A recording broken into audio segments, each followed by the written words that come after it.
5, 4, 3, 2, 1. And it's live.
This is Leicester Till I Die TV.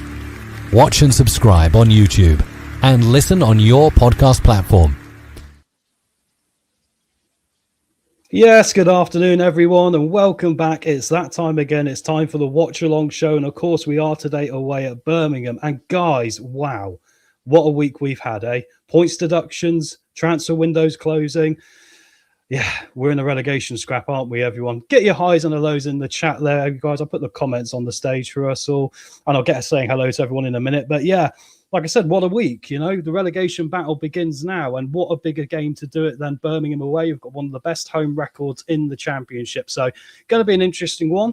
We've got the team news that's going to be coming along the bottom here now, and then we'll get to talking with my guest very shortly about the team today. And as you can see, there has been some changes. So will a bit of freshness in the group make a difference today? We hope so. But anyway, let me bring in now the guy who's going to take us through this together, be my partner in crime. And that, of course, is Wayne, and he's going to join us in now as we're going to take you through the team news and all the news of this week. So it's going to be an interesting one.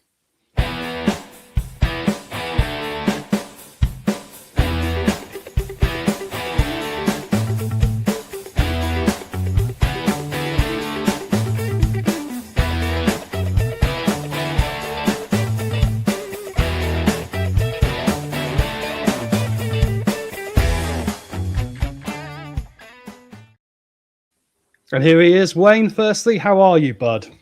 Hi, Tom. Hi, everybody. Yeah, all right, mate. Thank you. You got to find rays of sunshine in this abysmal weather.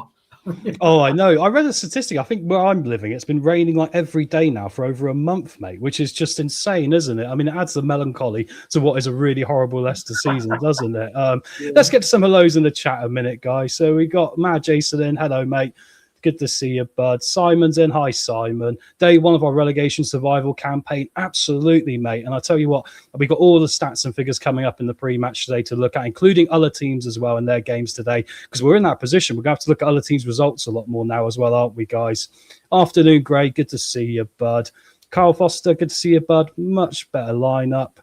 And we got Azaz in as well. Aluka has such great energy last week and straight back to the bench and no energy in midfield. We'll get to that very shortly, mate, with my host. Andreas, good to see you, mate. Hope you're doing well. A win needed for confidence? Absolutely, mate. We just need to get wins. That's the main thing. And Derek's here as well, Derek. Luke Thomas should be back in the changing room. Interesting because Christensen's on the bench. So we'll get to all this now. As you can see, guys, the team is running along the bottom there. The team is also on your right-hand side. Firstly, Wayne, before we get into this too deeply, how do you feel about this week? Because obviously we've had the points deduction come off now. The transfer window's been and gone. 4 players leaving, 4 players, you know, coming in as well, really, of big players. Some others have gone out on loan, obviously. Where do you sit right now confidence-wise? I mean, are you feeling a bit more perkier this week heading into this game, or is it still a bit of doom and gloom for you as well? At the points deduction, I didn't think we'd get it. The points deduction, to be honest. And what a shitty time to deliver it as well. But that apart, I'm pleased with the summer signings and what we're doing clearing out. I'm really pleased with the signings and a couple of surprises, really. Yeah. Yeah, exactly. Not being in the 11 and being in the 11. Yeah, absolutely, mate. Well, let's get to it early here. I mean, we'll talk about some of the other news going on as we get after we got past the teams, but that is like the main thing that we've noticed to start the show today is the team selection, as you see on screen, guys. So, wait, let's just talk for it, from the back here. So we've been say raising this question on the Watchalong now for about a month in regard to goalkeeping, right? Haven't we? There's been a few little signs that Stolarczyk hasn't been connecting well with his back four. Jacob hasn't. There's been a little bit of finger pointing at times. There's been individual errors coming into it. I mean, we've been hyping we need to get a clean sheet at some point, as the stats will prove to us, right? Are you happy to see Begovic in there today? Because I know I personally am a bit more relieved to see we've gone for the experience now. Yeah, mate, as you say, we've been calling it for a few weeks. We couldn't really see why I hadn't replaced Stolarczyk just to get him out of the firing line, to be honest, in what was a pretty rubbish team. Let's be fair. But I'm happy with Begovic. I think we need solidity, and that's a great place to start because he has got the experience playing in big games, pressure games, and he does command his area really well. I'm very impressed with that. Yeah, I think that's it. I think there's a trade-off here, isn't there? I think what Jacob's good at is instinctive shot stopping. I think he's probably better at Begovic than that. Some people joke that Begovic, it might take him, twice as long to get down for a shot maybe. But I think that experience, that voice, that sort of organisation, is what we've needed and perhaps will make a difference when it comes to our defence, right? Because, these clean sheets that we've not been able to muster up, they've been such a difference in our season when you look at the statistics. And like I said, guys, we'll get to that when we compare Birmingham and Leicester a bit later on. But let's go into the back four now. And this is probably expected, right? So, of course, guys, we've got Vestergaard, who's still not fully fit yet, and he hasn't been put in the squad again.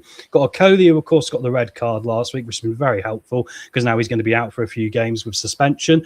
So, Ricardo's in at right back, and let's talk about the full-backs first, mate, before we get to the centre-back. So Ricardo at right back, Luke Thomas at left back. I mean, the team to me generally looks a little bit more lively today in some places, right? But I still wonder with Christensen popping up on the bench here, and Thomas and Ricardo, they've been quite susceptible at full-back, haven't they? And it was said in the chat as well, Luco, I think for me, has been bringing a good energy, especially when he was playing out of position last week at centre back, right? Are you still happy that we're going with Ricardo and Thomas for this one, or do you think that should have had a mix up as well?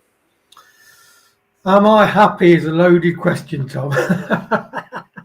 It's a very complicated question of human nature, that, isn't it? I do think I get why Ricardo's in there. It's interesting when I saw the Leicester City release a video of the new lads at training. Ricardo took a look at the cells, and I remember thinking, I wonder whether you're thinking, I bet you're going to take the captaincy off me. Because he's up for contract at the end of the year. I think he's okay for now, but I am disappointed with Thomas.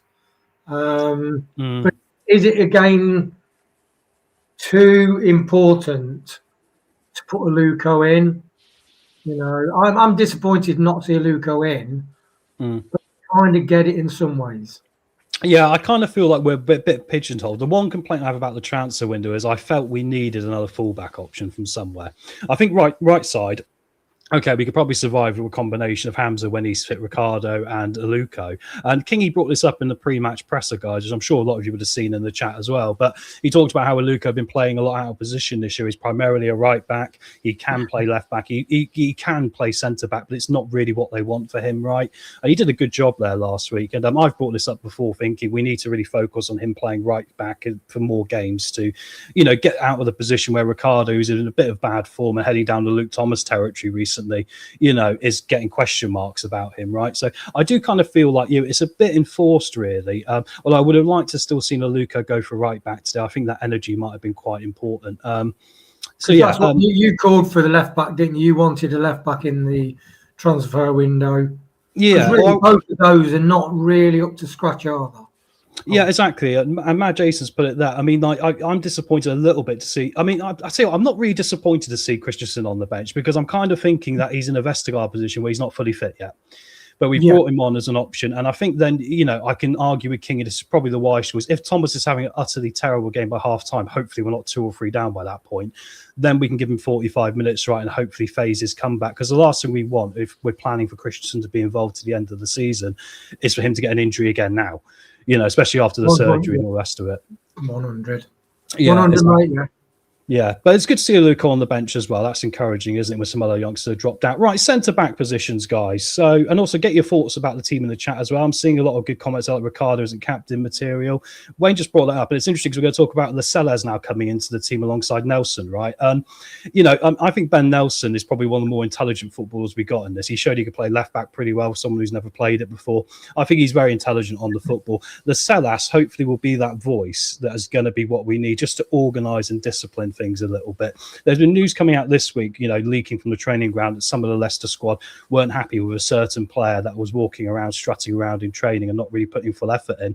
And I think bringing in Lascelles hopefully will be able to create a united front between the back four. So do you think this was the two we had to go for today, Wayne, or would you have mixed this up a bit even further yourself?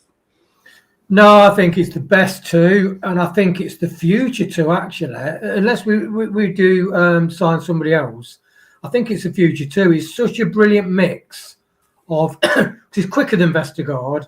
And I do argue that, okay, Vestergaard, but he is a weakness with him playing the high line.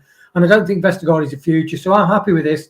And one thing with regards to some of the players not being happy with somebody strutting around. I mean, when I read up about Benitez appointing Lascelles captain for Newcastle, captain for donkey's years, was because he was calling out some of the senior players for their attitude.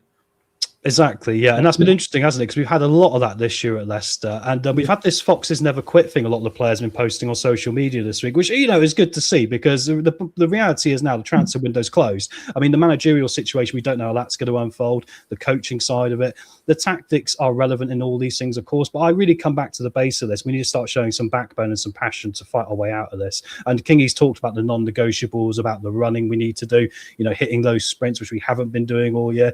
So I do think it's good that hopefully the players that we're going to see involved now, including these new guys, are going to be all on that same page. I mean, you could argue maybe Wout Faes and Soumare went because they weren't, possibly. Yeah. I mean, we don't want to guess who it was, but I mean, a lot of people are suspecting it might be Wout Faes that we're talking about behind the scenes, or has to be Winks, could be another one, but he's still on the bench, Gray, which is interesting, right? So there we go. Let's move on now just to midfield. So this could be a slight surprise, perhaps, because it depends where you pigeonhole a Luco as playing in not a Luco, sorry, a Rebo playing in the team, because he can play either as a box-to-box or he can play as a 10, sort of where Decordova-Reid plays, right? He's come in today to replace Louis Page, who I felt has been, having a pretty good go of it, although you could argue we haven't been picking up any points. I mean, but do you agree it's good to see Rebo in today for his debut? Are you excited to see that, mate? I am. I was very surprised. I thought he was probably the fourth person to get an opportunity. So, look, Gerrard said at Rangers, he can do everything. He's brilliant, has a great attitude. And he might be another JJ. And really, the heart of the defence and the heart of midfield are really I think, the area that's going to determine our season. Whether we've got the character to fight hard, make it teams for difficult to play through, because we have been like a sieve, haven't we, defensively through the midfield, really. So, yeah, I'm excited. Skippy's earned his place, and I'm really happy. I thought Winks might be started. Yeah, I was worried about that. I would be pissed off. So I'm really glad that he's not starting. No, I think we're in a position now where we might have to utilise him off the bench just for numbers. And the funny thing about Winks is that he obviously doesn't want to be here, but he will turn up and give you a 5 or 6 out of 10. That's no excuse. He should be giving 10 out of 10 because of what he's paid, right? But he will be solid enough to come off the bench, I'd imagine. But I was a bit surprised that he chucked a Rebo straight in there. It's very anti-Leicester, this, isn't it? You see Birmingham before when they signed Wagner, for example, at left back. He was in the team 3 days after he signed Wayne, which is incredible. We probably had one training session, was straight in there. For Leicester, it normally takes a little bit longer. So I'm going to be excited to see what Rebo will bring today. If I was to make a guess what he is going to be like, I'm going to imagine he's going to be a bit more of an Ndidi type, if you know what I mean. The way he can probably win the ball, but also get the ball further up the pitch. And if he's in that sort of category, I'd think that'll be an upgrade for us at the moment, which will be good. Do you still think, though, Wayne, looking at that midfield to Rebo and Skip, right? Jordan James, losing him to injury, right, has been a big blow to us, because without him, you could argue we'd probably be 9 or 10 points worse off by now this season. I think he's made such a positive effort on the group as well. Do you think Aribo will end up taking the place of, say, a Jordan James in this lineup? Because, of course, you know, they're both on loan. They're kind of competing for a contract or a transfer if we've got some money at the end of the season. I mean, how do you see this panning out for Jordan? Do you still think he's going to come back in and be a big part of this now? I think he will. I think with... Like we've said with regards to Christensen, I think it's very wise to manage people coming back from injury, because you're putting your body under massive strain in sprints. So I like it. Yeah, I think it. Look, is a shoe-in ordinarily, isn't it? And I don't think the Rebo, Skip, or any other midfielder we've got comes anywhere I think close to JJ. But I mean, then if JJ comes back, he could shove a Rebo up to the 10, he could play different formation. I am excited about the possibility for the formations that King has now got available with the kind of players we've brought in. Yeah, it's interesting, isn't it? Because when I look at the overall team here, I would say the only two positions I think we've got a problem now where we can't tweak things around a little bit is going to be left back and striker. I think those two positions we are still a bit limited, because there's also talk about when it comes to Richards that Chelsea wanting to be played on the wing. And if we signed him as a striker, but then Chelsea go, well, no, you've got to play him on the wing for our development. That'll be a typical Leicester City thing to probably do. But we'll see. They might bring him off the bench today and he might come on as a striker, right? But yeah, I do wonder with JJ. I think JJ has set the bar, hasn't he? And we're looking from the midfield too today to fit into that sort of category. Gray has said there, Aribo isn't box-to-box, maybe holding. He has sort of been a box-to-box, Gray. He's got great dribbling attributes and he does get forward. You know, so I don't know, but you know, he can be. But I do get what you're saying, like, and this is what's concerning about maybe matching up Skip with Aribo straight away, because you'd say Skip can't do the box-to-box side of this well, can he? But his intelligence at the defensive midfielder side of his game, I think, has really excelled this year and got a lot better, which has been very helpful. So hopefully we'll see that. Let's get to the next three there, mate. So Fatu, Decordova, Reed, and Mavodidi. So we're staying pat on this, no changes at all across there. You maybe could have looked at Richards or Mukosa coming in there. Mukasa, sorry if I'm pronouncing it correctly. I'll probably say Mukosa all day today. But yeah, I mean, are you happy to see that? Or would you like to maybe see a little bit of refreshment in there as well? Because there has been a little bit of biting going on between a few of them, hasn't there? Yeah, you know, I question the attitude of Abdul and Stefan. You know, in the difference to what makes somebody a winner, even in the championship level. Because if they want to make it the top level, you've got to really be hitting 7 and 8s week in, week out in the championship. Personally, that's what I think.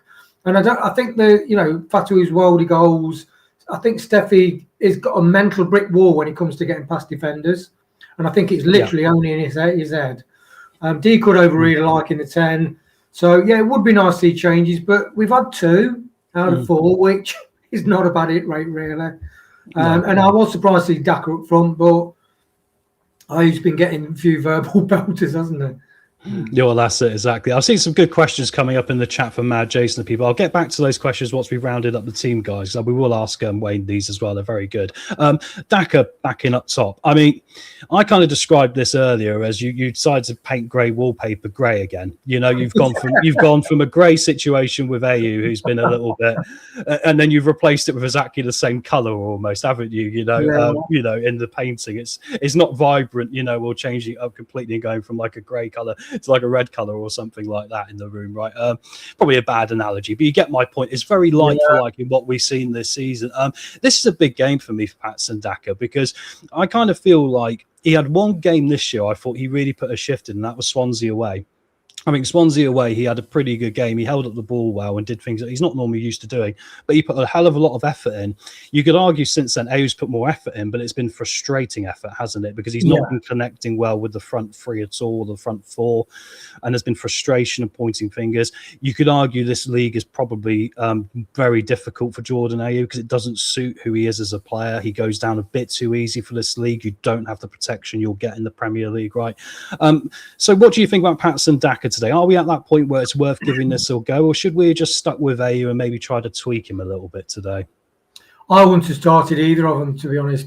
It's the one position I've felt most strongly about all season, and to reward people with contracts and very high earning, ridiculously high money the Premier League contracts and they're playing in the Championship. To reward them with these long contracts when they are just simply, they're not just underperforming, they're performing at about 10%. It's just not good enough. It's accepting way below mediocrity, you know, and you could go through any Championship team, even people near the bottom, your Portsmouths, they'll have better up top options that Leicester have had. It has been wonderful. I don't think we needed to replace Vardy, but the fact that we've not signed a striker that can get you, if you can't get 10 goals in the Championship, I'm sorry, you're not a really good striker. No, it's very true, that, isn't it? And I think actually this is ironically where the club will live or die this year, because our defensive record has been poor, no doubt about it. We have made some moves in defence, although we haven't sorted left back, which has obviously been my worry. And then it's the scoring goals, isn't it, up top? So you can argue we've had a transfer window where we brought in 4 players who've definitely refreshed the squad a little bit. Hopefully we'll get back with a better attitude and a better group out of it. But when you're dealing with, you know, this difficult situation, or we're going to end up in a relegation scrap, we're currently equal on points with the team in 22nd, obviously. So today could be a very bad day for us if we drop into the bottom 3. I have a little concern that if we're not having that extra striker, not having that extra left back when looking at this group, might be the difference between us and maybe a West Brom, or maybe a Blackburn or a Portsmouth, like you say, mate. So it's going to be interesting. Let's get to the bench quickly, and we'll get through some questions in the chat as well before we get on to Birmingham and some stats for everyone. But so on the bench, obviously Jacob's on there, which is you know, expected. It'll be like for like. I mean, Vietes obviously has come in as a third choice, hasn't he? A bit like we used to have with Jakovic, who we got from Hull, right? Doesn't look like we're ever going to see him. He's going to be probably sat in the canteen playing pool, having a nice time for himself. But I guess he's an option. So Christensen, I mean, yeah, this is quite a surprise to me, Wayne, because I didn't expect Christensen to be back this soon, actually. He sort of caught me by surprise a little bit. He only had surgery just before Christmas, I believe. So, or maybe it was November, but still, it feels like it was yesterday, right? Do you think we'll see Christensen come on still? Do you think he's just padding out numbers a little bit there? I think he might be. I was a bit surprised. I know we've heard that he's been on the grass in the last week or so, but there's a difference between being on the grass. You could be on the grass with ligament healing, and when you come to kick a ball, it's no all turn, because it's all the pivoting, kicking, isn't it? The impact stuff. Look at Harry Souttar. Harry Souttar's gone on the grass and he's now out for the rest of the season. Yeah. So it could be. I mean, you know, there's certain people that he must be thinking, well, if I'm not going to fit, put me in the shop window at least. Interesting point from Gray, which we'll bring into this time. Do you know what? It's interesting, isn't it? Because like for me, seeing Christensen on the bench just kind of refreshed me, but I do think that's more because Luke Thomas, unfortunately, has been that bad recently. Not having to go in person, he's taken enough stick, but he's been exposed way too easy. His defensive side of his game hasn't been good enough or up to scratch. So for me, it actually gives me a little boost seeing Christensen on there, because I kind of think it can't be worse. You know, it's kind of like low vibration, isn't it? Like you said, mate, the left back and the forwards positions, all the other areas of the team, I think we're kind of okay if we navigate through injuries or maybe add the odd. But those two need a major overhaul, not just one good left back and one good. We need two in those positions. Yeah, I still would have brought back Koulibaly. I understand Koulibaly doesn't particularly want to be here because of like the way the whole transfer happened, and he didn't really get a look. And you know, he made that Instagram post last year, didn't he, where he was sat by the river, you know, and it was quite sad. I felt a bit sorry for the bloke because I know he's getting paid a lot of money to probably do very little. But if you want to be a footballer and go out and play football, I kind of feel the club's done him a wrong in there completely. They shouldn't have signed him if this was going to be the outcome. So I would have liked to have seen Koulibaly brought back Ben while he's not really featuring, and see if we could have him just as a backup for right back and left back personally. But good point here. VK wanted to leave, Andreas is saying. That brings me on to the next person who's still on the bench, and that's Harry Winks. So we got a few players in this squad, right? And I think Andreas is right. There's a few players that we know probably want to leave, you know, and look, there's no love lost between either party here. I'm pretty sure in the case of Soumaré and FaZe, we were happy for them to go because it was a lot of money, you know, and they weren't really filling up any help for the squad at all. And in fact, they were probably in a counter effect on the team, you know, spirit and connectivity and all the rest of it. But are you still surprised to see Winks involved here? Because, I mean, Silko Thomas has dropped out here, you know, there's other players we could have considered for the bench. I mean, do you think Winks, you know, it has earned this opportunity to get back in the team, mate? What's your view on him? I think he's only got the opportunity because of all the injuries, for one. And second, do I agree with it on principle? No. And I think that's what rankles a lot of fans. Plus also, with regards to the young ones, You don't want somebody who's got a shitty attitude down at Seagrave. Full stop. You don't want that. And managers will sort of put somebody in the 21s if they've got a crappy attitude ordinarily or something like that, because you do not want those in the group. So it is a bit of a shame. And I do think Winks, even now, because people said he made it, he made the game tick last week when he came on. I'm sorry, you're playing against Charlton. And no disrespect to Charlton, he's not playing like that against Coventry and other teams. So, and against the more athletic teams, he does get found out. So I'm really glad he's moving on. Grossly overpaid for what he delivers. He's grossly overpaid. So yeah, I think it could be a difficult one if you do include him. But yeah. Yeah, I mean, I think this is it. And I think like Andrea said that, I mean, the problem is if players want to leave, I mean, and do you know what, there's a difference between wanting to leave and then being able to show up and put in, professional, effort out there, isn't there? Like, as many times I've wanted to leave jobs and places, but I still would try and turn up and do my best, no matter what the circumstances are. Sorry, Tom, just one more point as well. I'm not being funny, but footballers, they still have problems, family problems, life problems, health problems.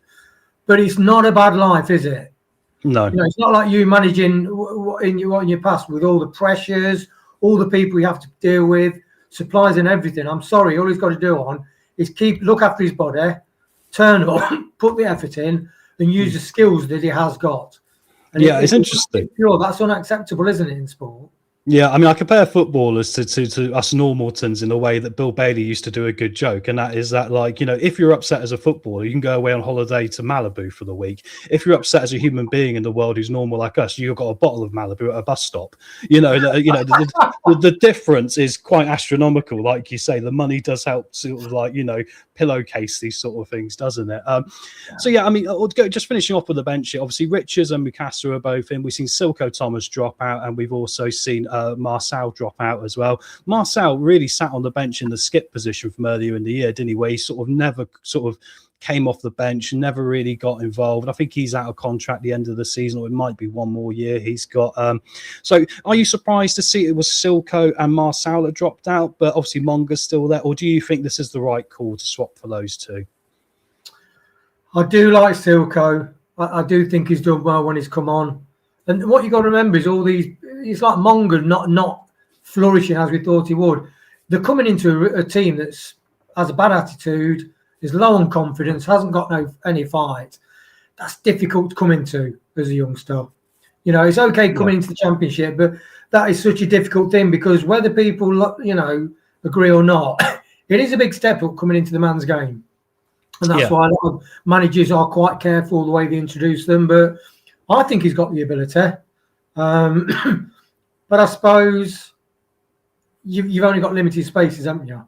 So. That's it, exactly. That's it. I mean, I'm still going to harp on about this because, like, Jordan Ayew's on the bench, right? Patson Daka, we've had the conversation about this, how, it is very much like for like, and, I keep bringing up, I mean, Jake Evans has gone out on loan to Northampton. I mean, I still believe some of these young players actually be glad to go out on loan and get out of this environment at the moment and just let it settle down a bit, because it can be counterproductive to their careers. But I think, Lorenz Hutchinson, under 18s, banging them in. I know it's a big step up, but do you still see like an argument here if we're going to be putting AU on the bench? Can we not find a space for an out-and-out striker in Hutchinson who's been scoring goals? He might not have to feature, but if you bring him on for 10 minutes in the next sort of like 5-6 games and get him sort of up to it, do we then have to not worry about getting a striker if he can take that jump? We've seen Wayne Rooney's done it at 16, Cesc Fabregas has done it at 15, Monga's been doing it at 16. It's very bizarre to me how we seem to have different standards for different youngsters. Wayne, what do you think? Yeah, to be honest, he came on at half-time against the Chelsea under-21s, and when he came on, you can see some lads, they are still got some growing to do. They've got the skills, they've got the positional awareness, but he's very athletic and he's solid, and also he is really quick over a couple of yards as well. His acceleration is really impressive. So I would like to see him get a chance on the bench. Yeah, me too, mate. He's the one out of all of them that I think he's got something. Yeah, it's interesting because we've been talking about this, and I'll bring back a question that Matt Jason put down, which is a very good question. Can I just say I don't think Marty should have been sacked till after using these new players for a few games, and if not still getting results, then the sack. I mean, I think there's an interesting point here, and that is we've talked about wanting to see young players being like blended into this squad, right, and into this team. I'd look at people like Marty and go, I think Marty couldn't do it as much as we'd like him to because he's managing short term, isn't he? If he picks the other youngsters from one game and gets hammered 5-0, his job can be on the line in 90 minutes, can't it? I'd say with Kingy, it's the positive about having Kingy in right now. Okay, the coaching experience might not be as vast, or deep, but he has that experience of working with this group in the under-21s. Is this why, Wayne, do you think we're going to be seeing more, opportunities, hopefully for a Luco going down the future page and maybe Monga as well? Yeah, I think so. We're all hoping so because Rude didn't do it. Marty didn't do it enough. He did it a bit, but I think fear is a big thing that holds most people back from making the decisions they really need to make, and quite crucial decisions. And I think those choices of Rude and Marty really were nails in the coffin. So I mean, the fact that he's put a Rebo straight in, I don't think Marty would have done that. I can't see Marty doing that or Rude. So I think Kingy, you've got to be careful, but I think Kingy is more prone to do it. He's got more leaning towards doing that, Tom. Yeah, I think you're probably right. I think in some ways we're in a difficult situation where, it's we give with one hand and take away with the other. I mean, especially with the group we're working with, right? So it makes it a very difficult one. So I'm just trying to find something there. It didn't work, but I'll do that in a minute. So, but yeah, there's the team for today, guys. I mean, and Grace just said it, we can't admire this team except JJ. The rest seems bone idle. I mean, ultimately, no matter what team selection we put out today with any of the group we got, the main problem is, Wayne, and I feel, and I'm sure a lot of people might agree with this, it is that effort. It is being bottom of the sprinting stats. It's being bottom of the running. Yeah. It's being, and like Kingy said, they're non-negotiables. I mean, do you see this team today being a step in the right direction for us to be able to hit some better metrics at least? Because we might then get a clean sheet finally for one. Yeah, definitely, because no question about it, Sunderland would not be anywhere near where they are without their absolutely mad work ethic.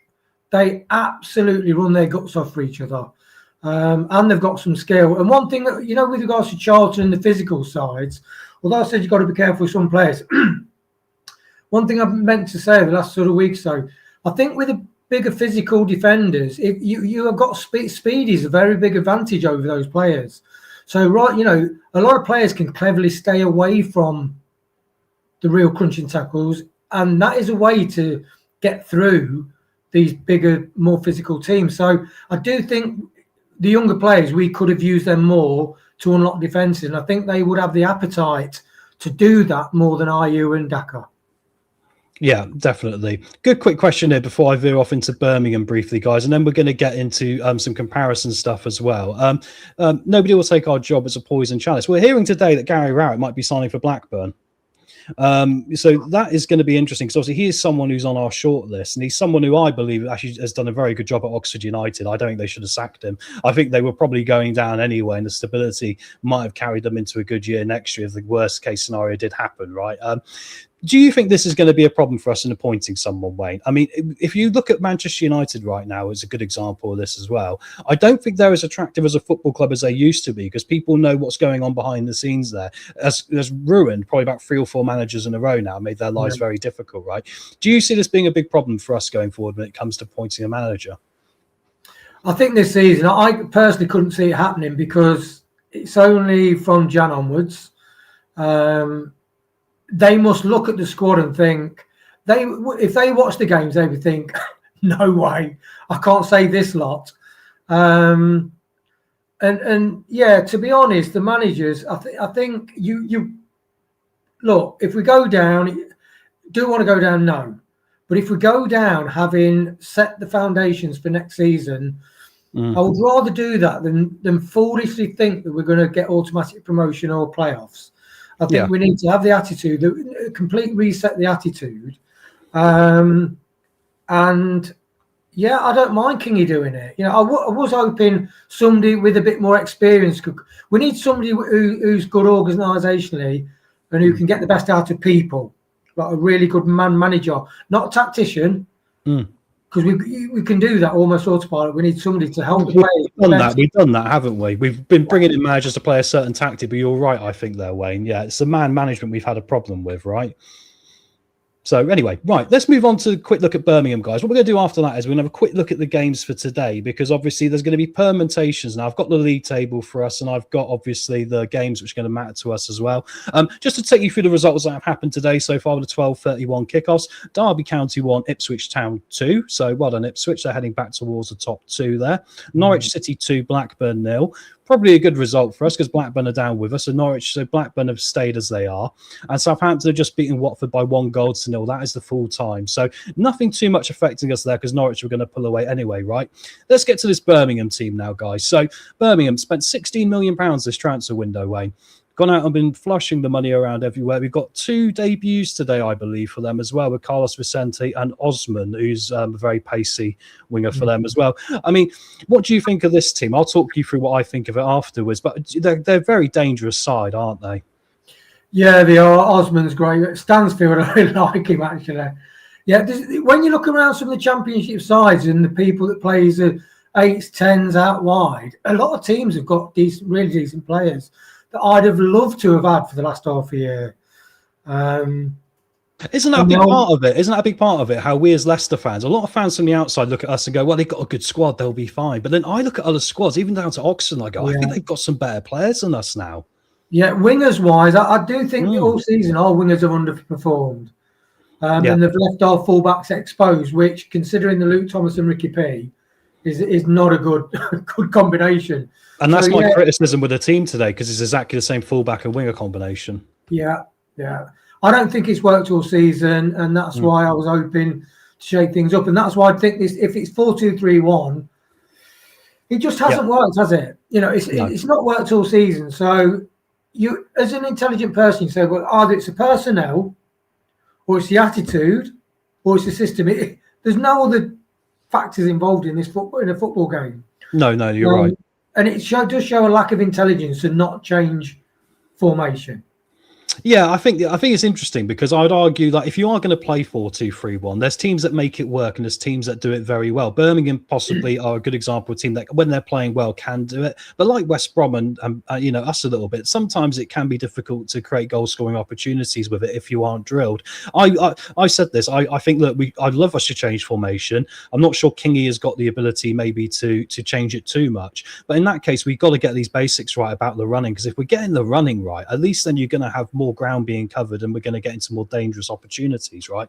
And perhaps Vestergaard being out of the way for the moment might help that with a higher line, perhaps. But I'll just talk through this Birmingham team. We've said some comments here. Stansfield, obviously, I mean, I'm from close to Exeter, so I know all about the Stansfields. Obviously, he's very well loved in the southwest of England in particular, very dangerous. I can't say his name very well, but Duxch, is it Duxch? Number 33 for them. He's been on a goal-scoring run for them recently. He sounds like he should be in a Looney Tunes cartoon, doesn't he? But he's been in cracking form for them as well. I mean, they've changed both their wingers for today, Wayne. I mean, Damari Gray, I said this on the show last night with Brad. We were doing the championship preview and predictions, right?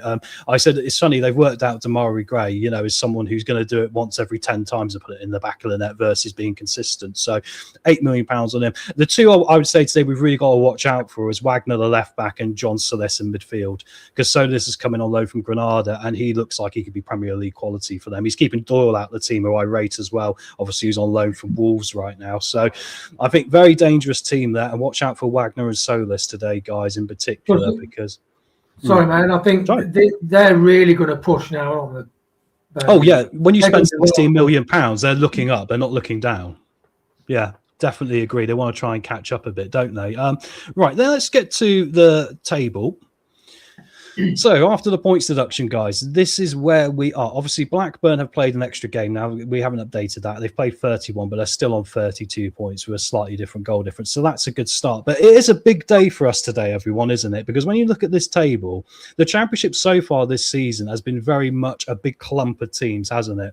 And we're starting to see signs now as we get to the final third of the season. There's starting to be a breakaway occurring, especially down the bottom. Because as you can see, Swansea in 16th are now on 39 points. That's a 7 7-point gap from 16th to 20th, which is the first time that's happened this season. Wayne, how important is it we get on a run now? Because we've got 15 games left after today. This will be the 16th game before the end of the season.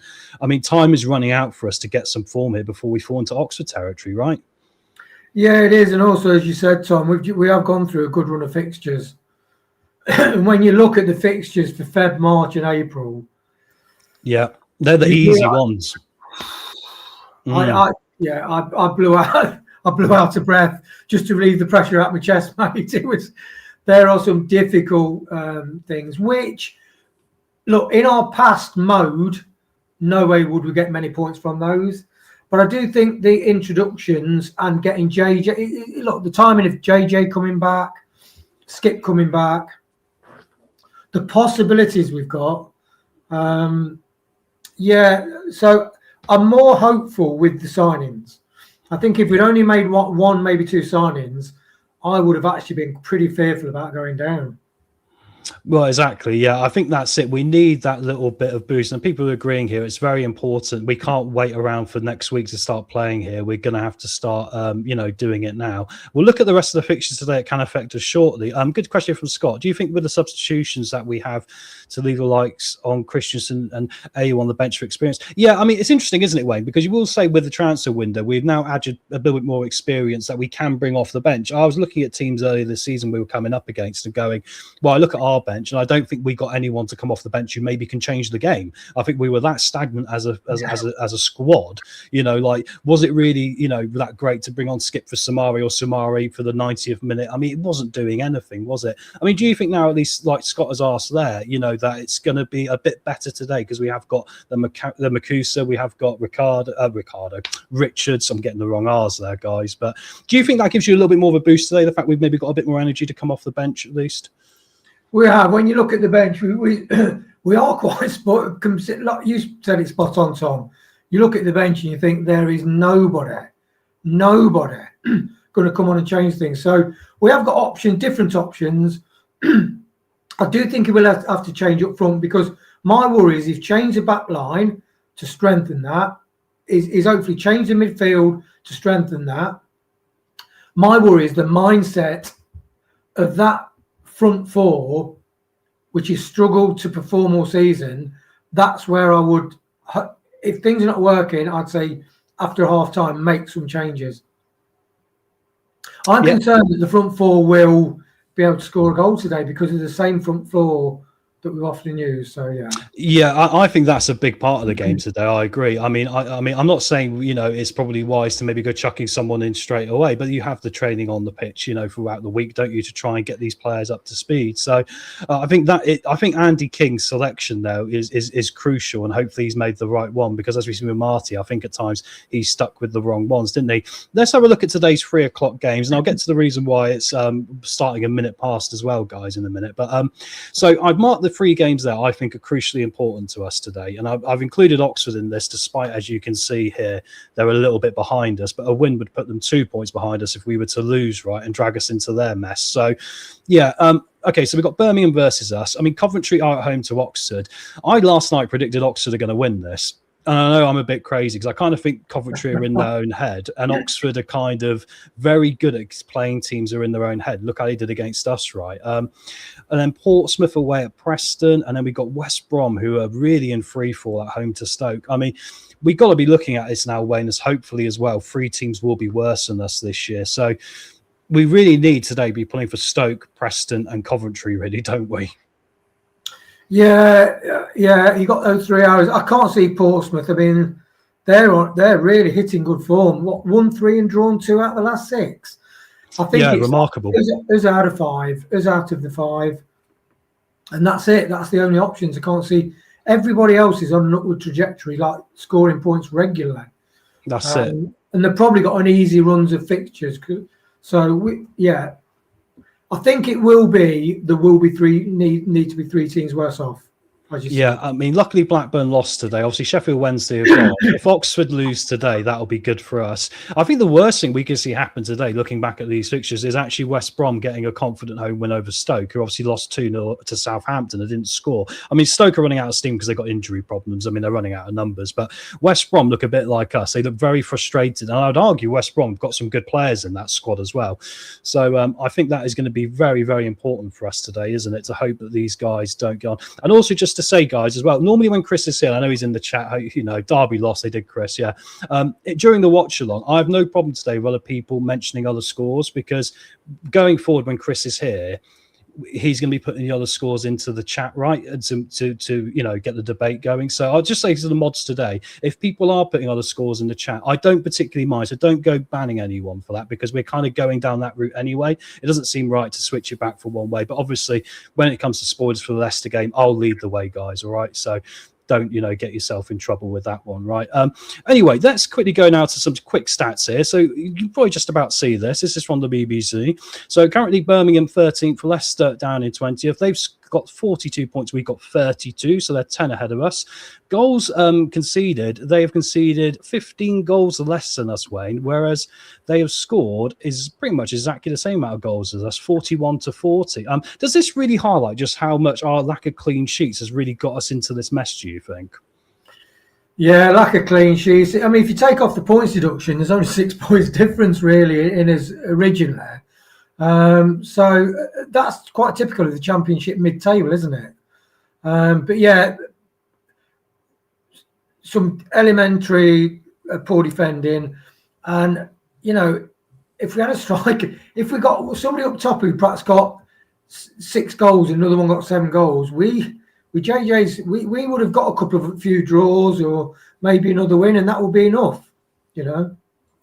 Well, exactly, yeah. And I mean, if you look at the rest of it here, I think it's amazing. We're very similar, but both of us play 4-2-3-1, don't we? I mean, I think it just shows you how our quality has dipped quite a lot there, doesn't it, Wayne, really? And it's probably caught us out a little bit. Here's another quick one. I mean, Chris does a lot better stats than this, you know, but I managed to grab some of us. So if we're just looking at home and away form here, I mean, this is my big clincher about today. I think today we need to see a better performance, but I do think it's going to be hard for us to maybe get 3 points from this, because you look at their home form, they've played 14, they've won 7, drawn 6, and they lost 1 to Hull. They are plus 14 on goal difference at home, points per game 1.93, as you can see there, mate. However, they've only got 1 win at home in the last 5. I mean, do you think a draw for us today, if you could take it now, would be a pretty good point in the circumstances, bud?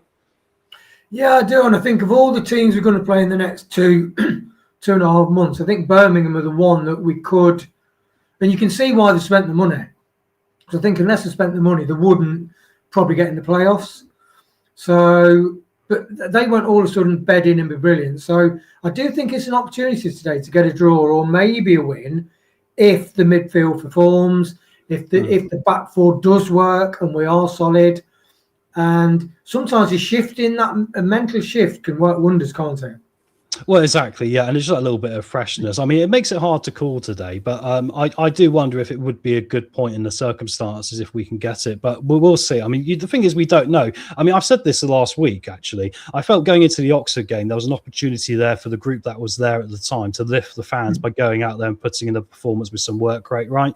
I think for the same went for Charlton, and I'll say this is their 3rd opportunity now in a row where they can do a lot of good stuff with the fan base if they go out there and at least put a shift in, right? As you can see from our away form this season, I mean, we've played 15, won 4, drawn 4, and lost 7, and we've got a point average 1.07 per game. The last 5 we've drawn 2 and lost 3 away from home. So the stats don't look particularly in our favour, but it is that transfer window, isn't it? And like Ronald said here, 4-2-3-1 can be a very flexible formation. We really do need to run harder and step up the energy, which is what I was getting at, right? Yeah. And ironically, we're playing Birmingham today, who also play 4-2-3-1, don't they, guys? So let's quickly look at this as well. I mean, you can probably just about read this. Last night, me and Brad were doing the preview show, and we were talking about why the games were starting a minute past what they normally would. And Brad very gently and lovely went on about how it was about mental health and all the rest of it, which is a big thing about it. But actually, just to get it right, so we're doing the right thing. today is an important reminder that every minute matters when it comes to performing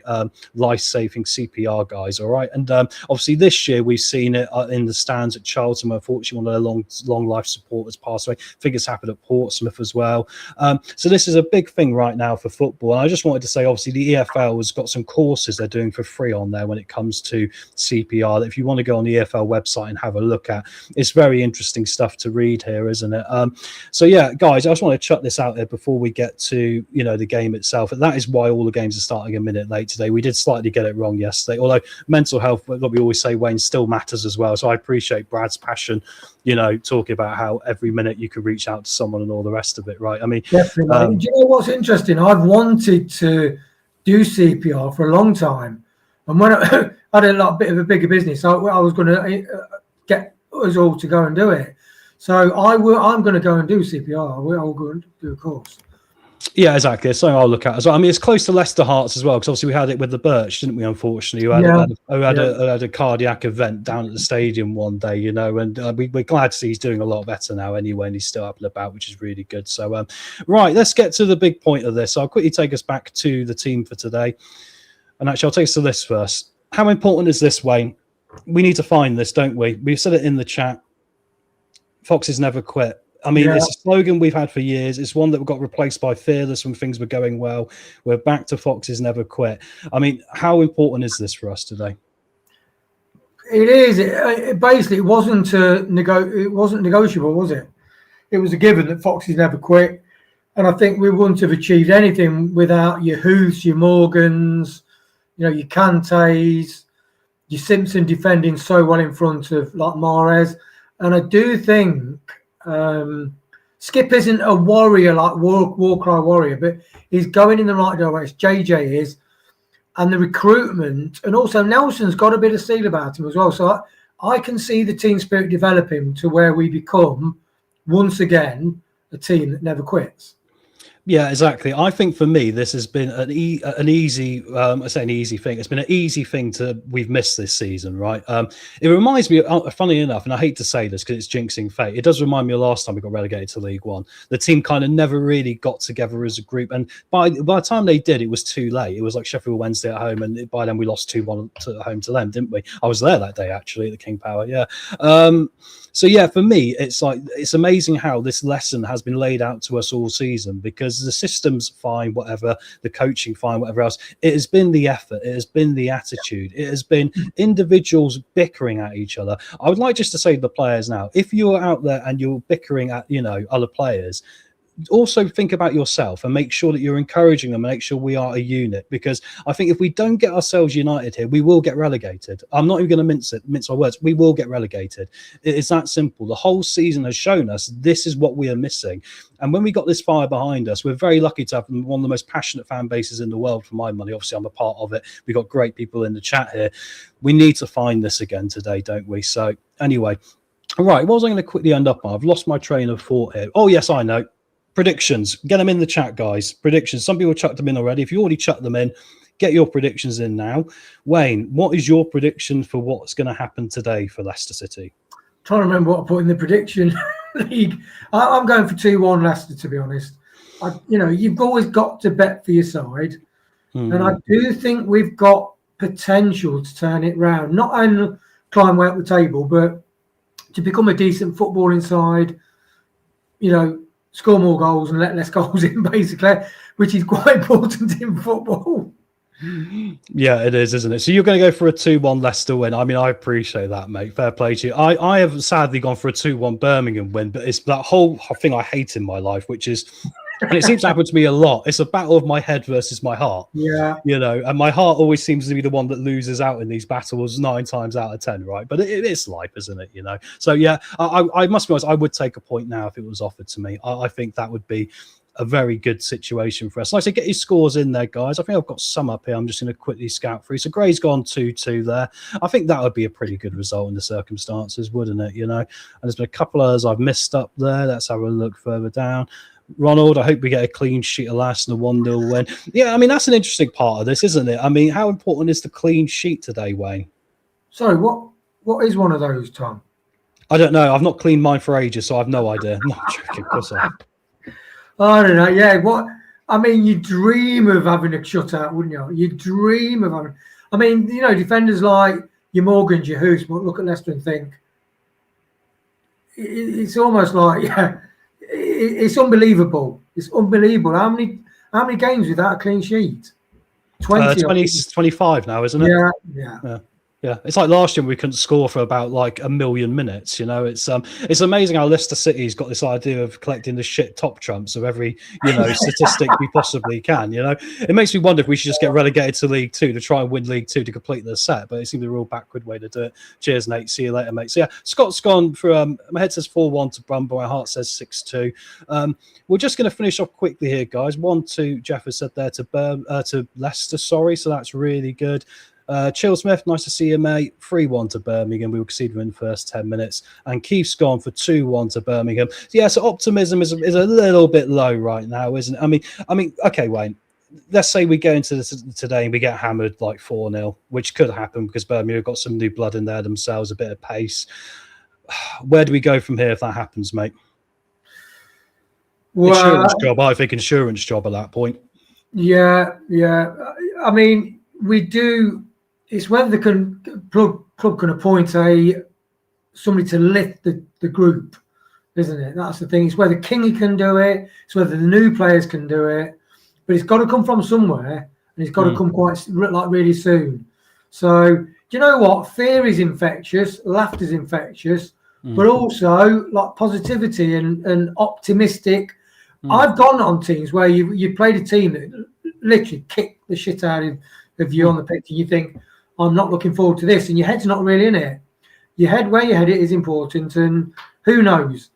They might have had a brilliant week in training, bang up for it, get an early goal. Here we go. Yeah, I hope so. The only thing that concerns me is that we've shown at times when we have had a good start, our mentality, if we get knocked back, isn't been very good to bounce back from, right? But hopefully we'll see that improving. Wayne, thank you very much, mate. Of course, because Chris isn't here today, we would normally just go straight through, but I need to go have a quick break to be able to get everything set up, guys, and all the rest of it. I'll only be gone for 3 minutes, and then I'll be back for the actual main watch along of the show, all right? But Wayne, thanks again, mate, and we'll see you at half time, bud, all right? Yeah, take care, mate. No worries. Oh, I didn't remove you, mate. I'll remove you now. There we go. So Wayne's off there, guys. Thank you much to Wayne. And like I say, just give me 3 minutes here, guys. Time to get yourselves a drink and settle yourself in. And we're going to get to what is going to be a big, big day for Leicester City today. And I might even leave the Foxes Never Quit up there to try and give us some good luck today, right? Why not, guys? Let's do this. But anyway, I will see you back here in about 3 minutes' time just to get myself organised, all right? So we shall, when I find the right advert here, see you very shortly. Cheers, guys.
Yep, and here we go, guys. We're getting ready now. The players are out on the pitch.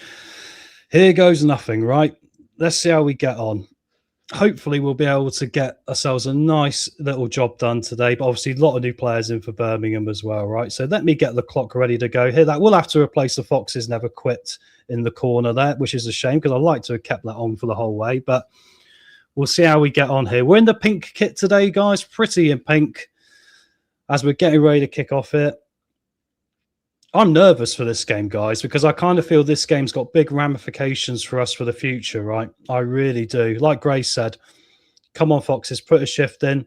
The fan pressure may be off a little by playing away today. This is it. I mean, I don't actually mind the pressure the fans have been putting on Ronald too much. And the reason why is just because I kind of think like the players do have an obligation for the money they're being paid to be doing a little bit better.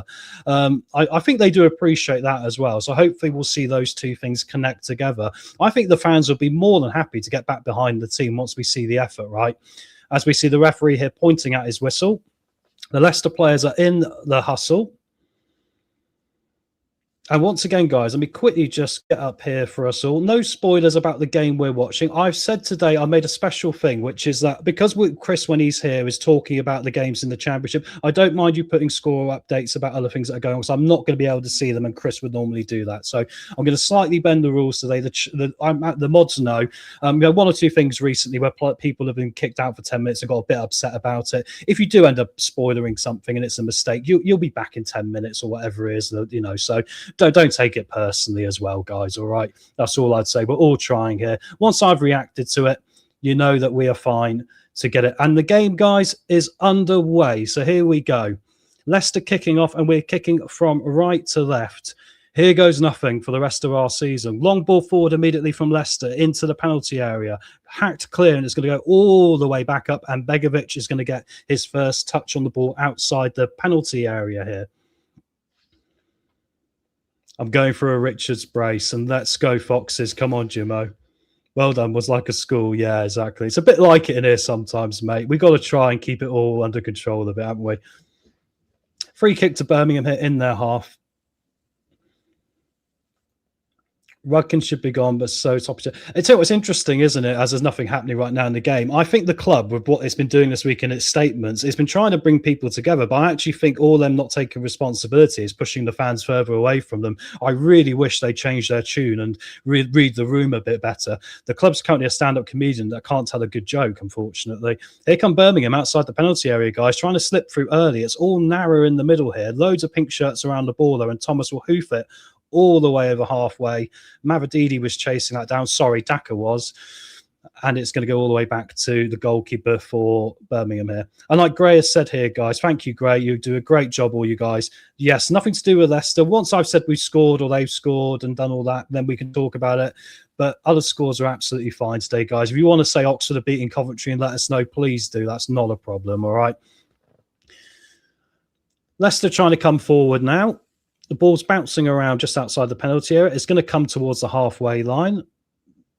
Oh, Birmingham made a bit of a loose pass there towards the back four, but they didn't lose it, luckily for them. And now they're going to play a long ball forward. Luke Thomas has fallen over there under pressure once again. That's a worrying start.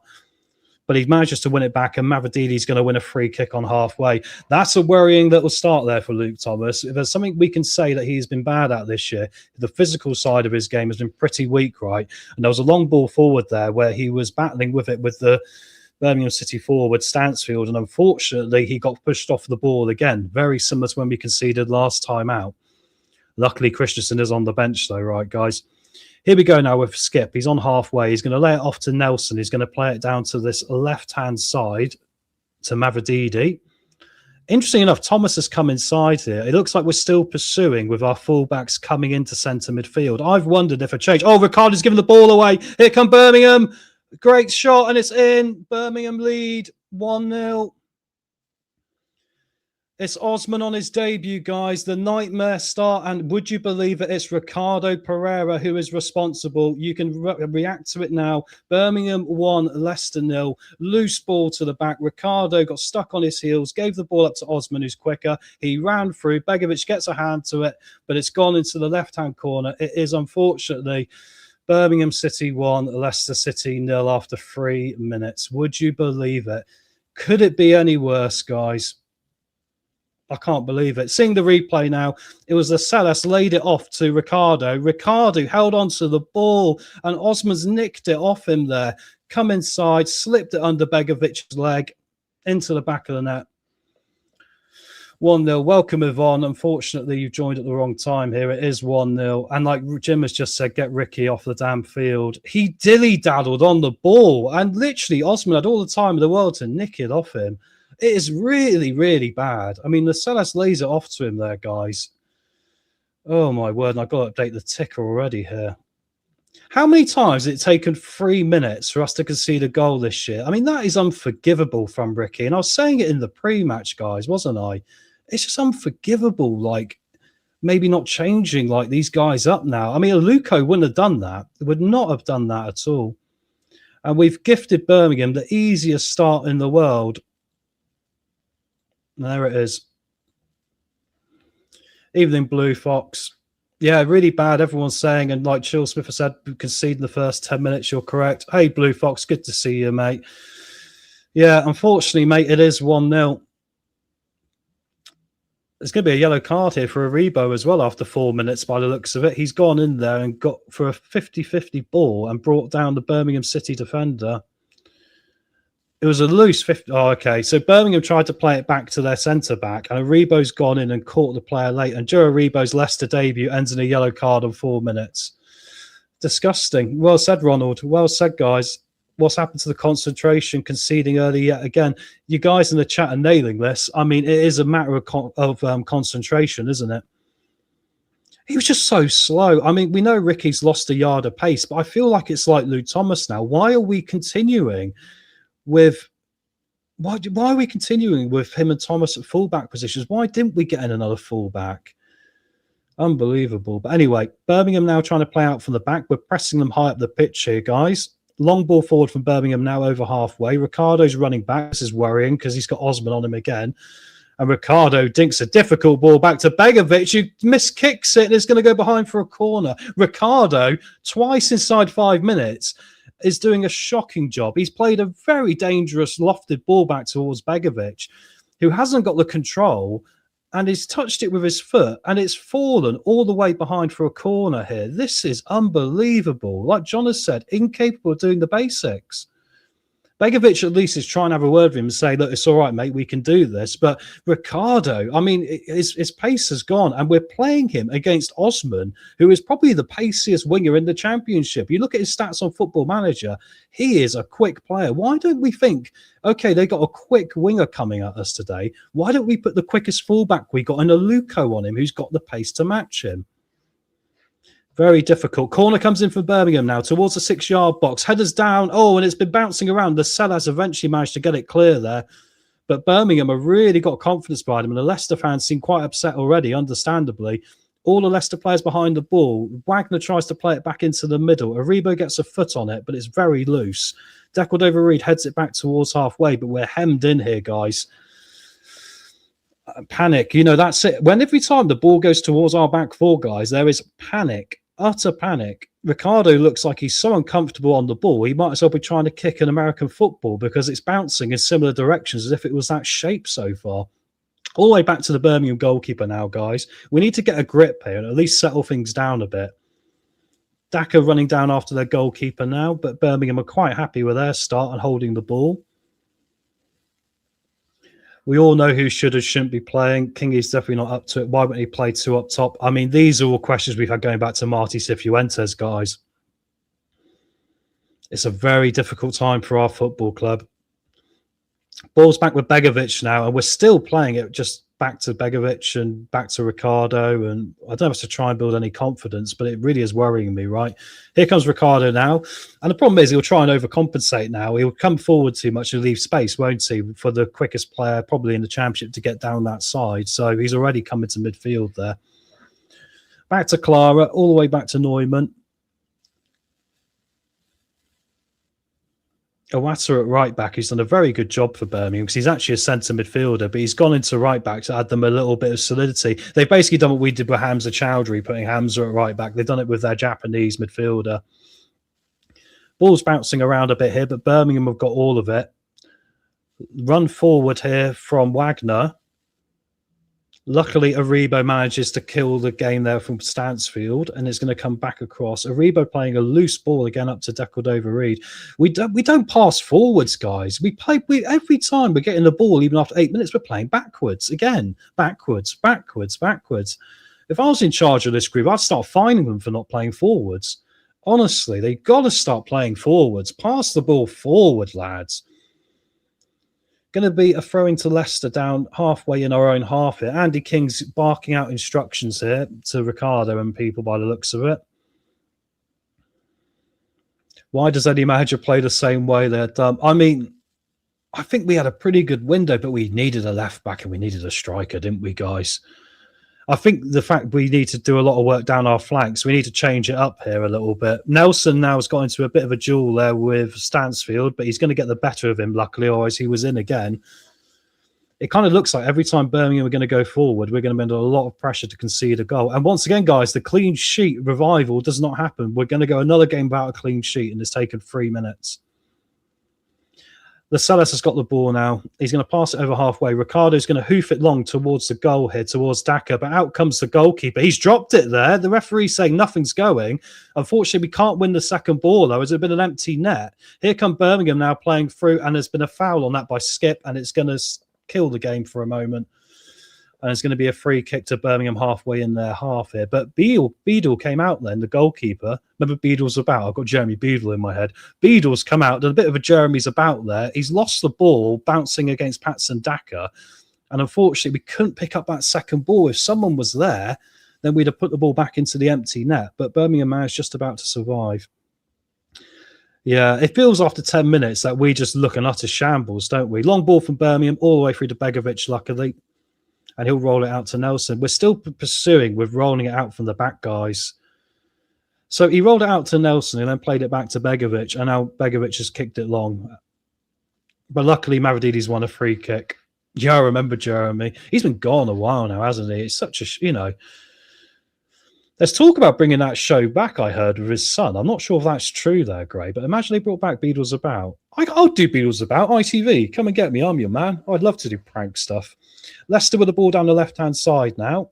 Still not really moving with the ball that much. We seem very slow and ponderous in comparison to Birmingham, guys. Long ball forward here, trying to find Daka.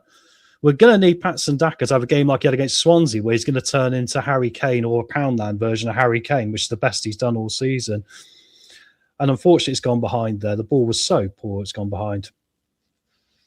Jeremy Beadle could be in goal. We still wouldn't score. Great comment, mate. Yeah, I think you're blooming right as well. Sometimes things get so bad, you do wonder, what can they do? Birmingham made a mistake there, though. And here come Leicester. Oh, and it's a good save from Beadle. Whoa, and now Leicester got the ball inside the penalty area. Mavrididi trying to find a strike here. He's done so many touches. Oh, and it's going to be an offside, surely.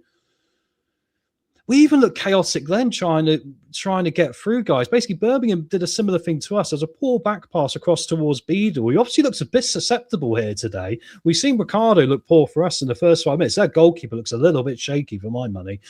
But then McMavrididi stepped over the ball 3 or 4 times, and he should have just got a shot away earlier. Decordova-Reid stood in an offside position, and when the ball hit him, of course, it's a free kick to Birmingham. I mean, we should feel a little bit more confident with getting towards that goal, but we don't look organised. We don't look like we know what the player next to us is going to do. And if you think this front three of Decordova-Reid, Mavrididi, Fatawu, yes, we've got Daka in there. They've played the majority of games this season as a free. Why don't they know what they're doing? Unbelievable. Thank you very much, Gray. Yeah, if you could smash that like buttons, guys, that'll be really good for the channel. Obviously, it costs you nothing. It helps us out. If we can get to 50 likes today, I'd like to go with 60 today. If we can get 60, that'll be amazing. 84 of you in today. Thank you very much as you join us today for this game here. Ball's bouncing around a bit chaotically here now. Birmingham trying once again to break through, but there's been an offside there. And it was Osman, but with his pace, he got caught offside. So there's going to be a free kick to Leicester just outside our penalty area. Would you say a lack of confidence in front of goal from Mavrididi? I think there's a bit of that, Scott. I also wonder if sometimes he overcomplicates the game too much. You saw he had 3 or 4 step-overs there to try and get a strike away.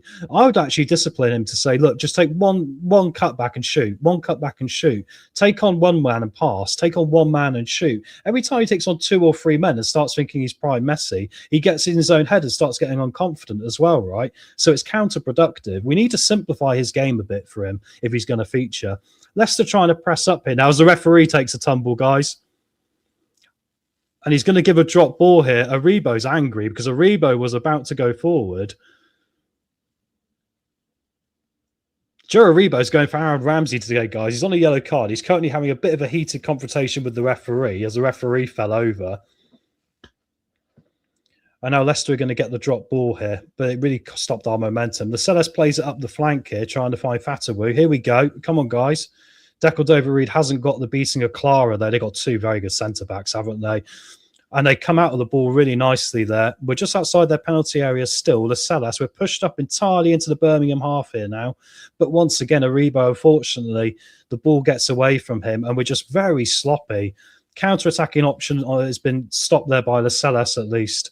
And it's like, yeah, I see you guys talking about Ricardo and Thomas. We mentioned this in the pre-match. We said it's amazing how like we haven't looked at those positions. I know money's tight, but you can get a loan in, surely. And I don't understand why we seem to have the same guy at left wing, the same guy at right wing, the same guy at left back, the same guy at right back, when it hasn't worked all season. I really think Aluko's got to be in every game at right back now. And just if he's having a bad one by half time, you get him off right and bring on someone else. But I think it's ridiculous because Ricardo's obviously not up to it a right back anymore, I'm afraid. It's a sad thing because he's had a great career for Leicester, but the time has gone and passed now.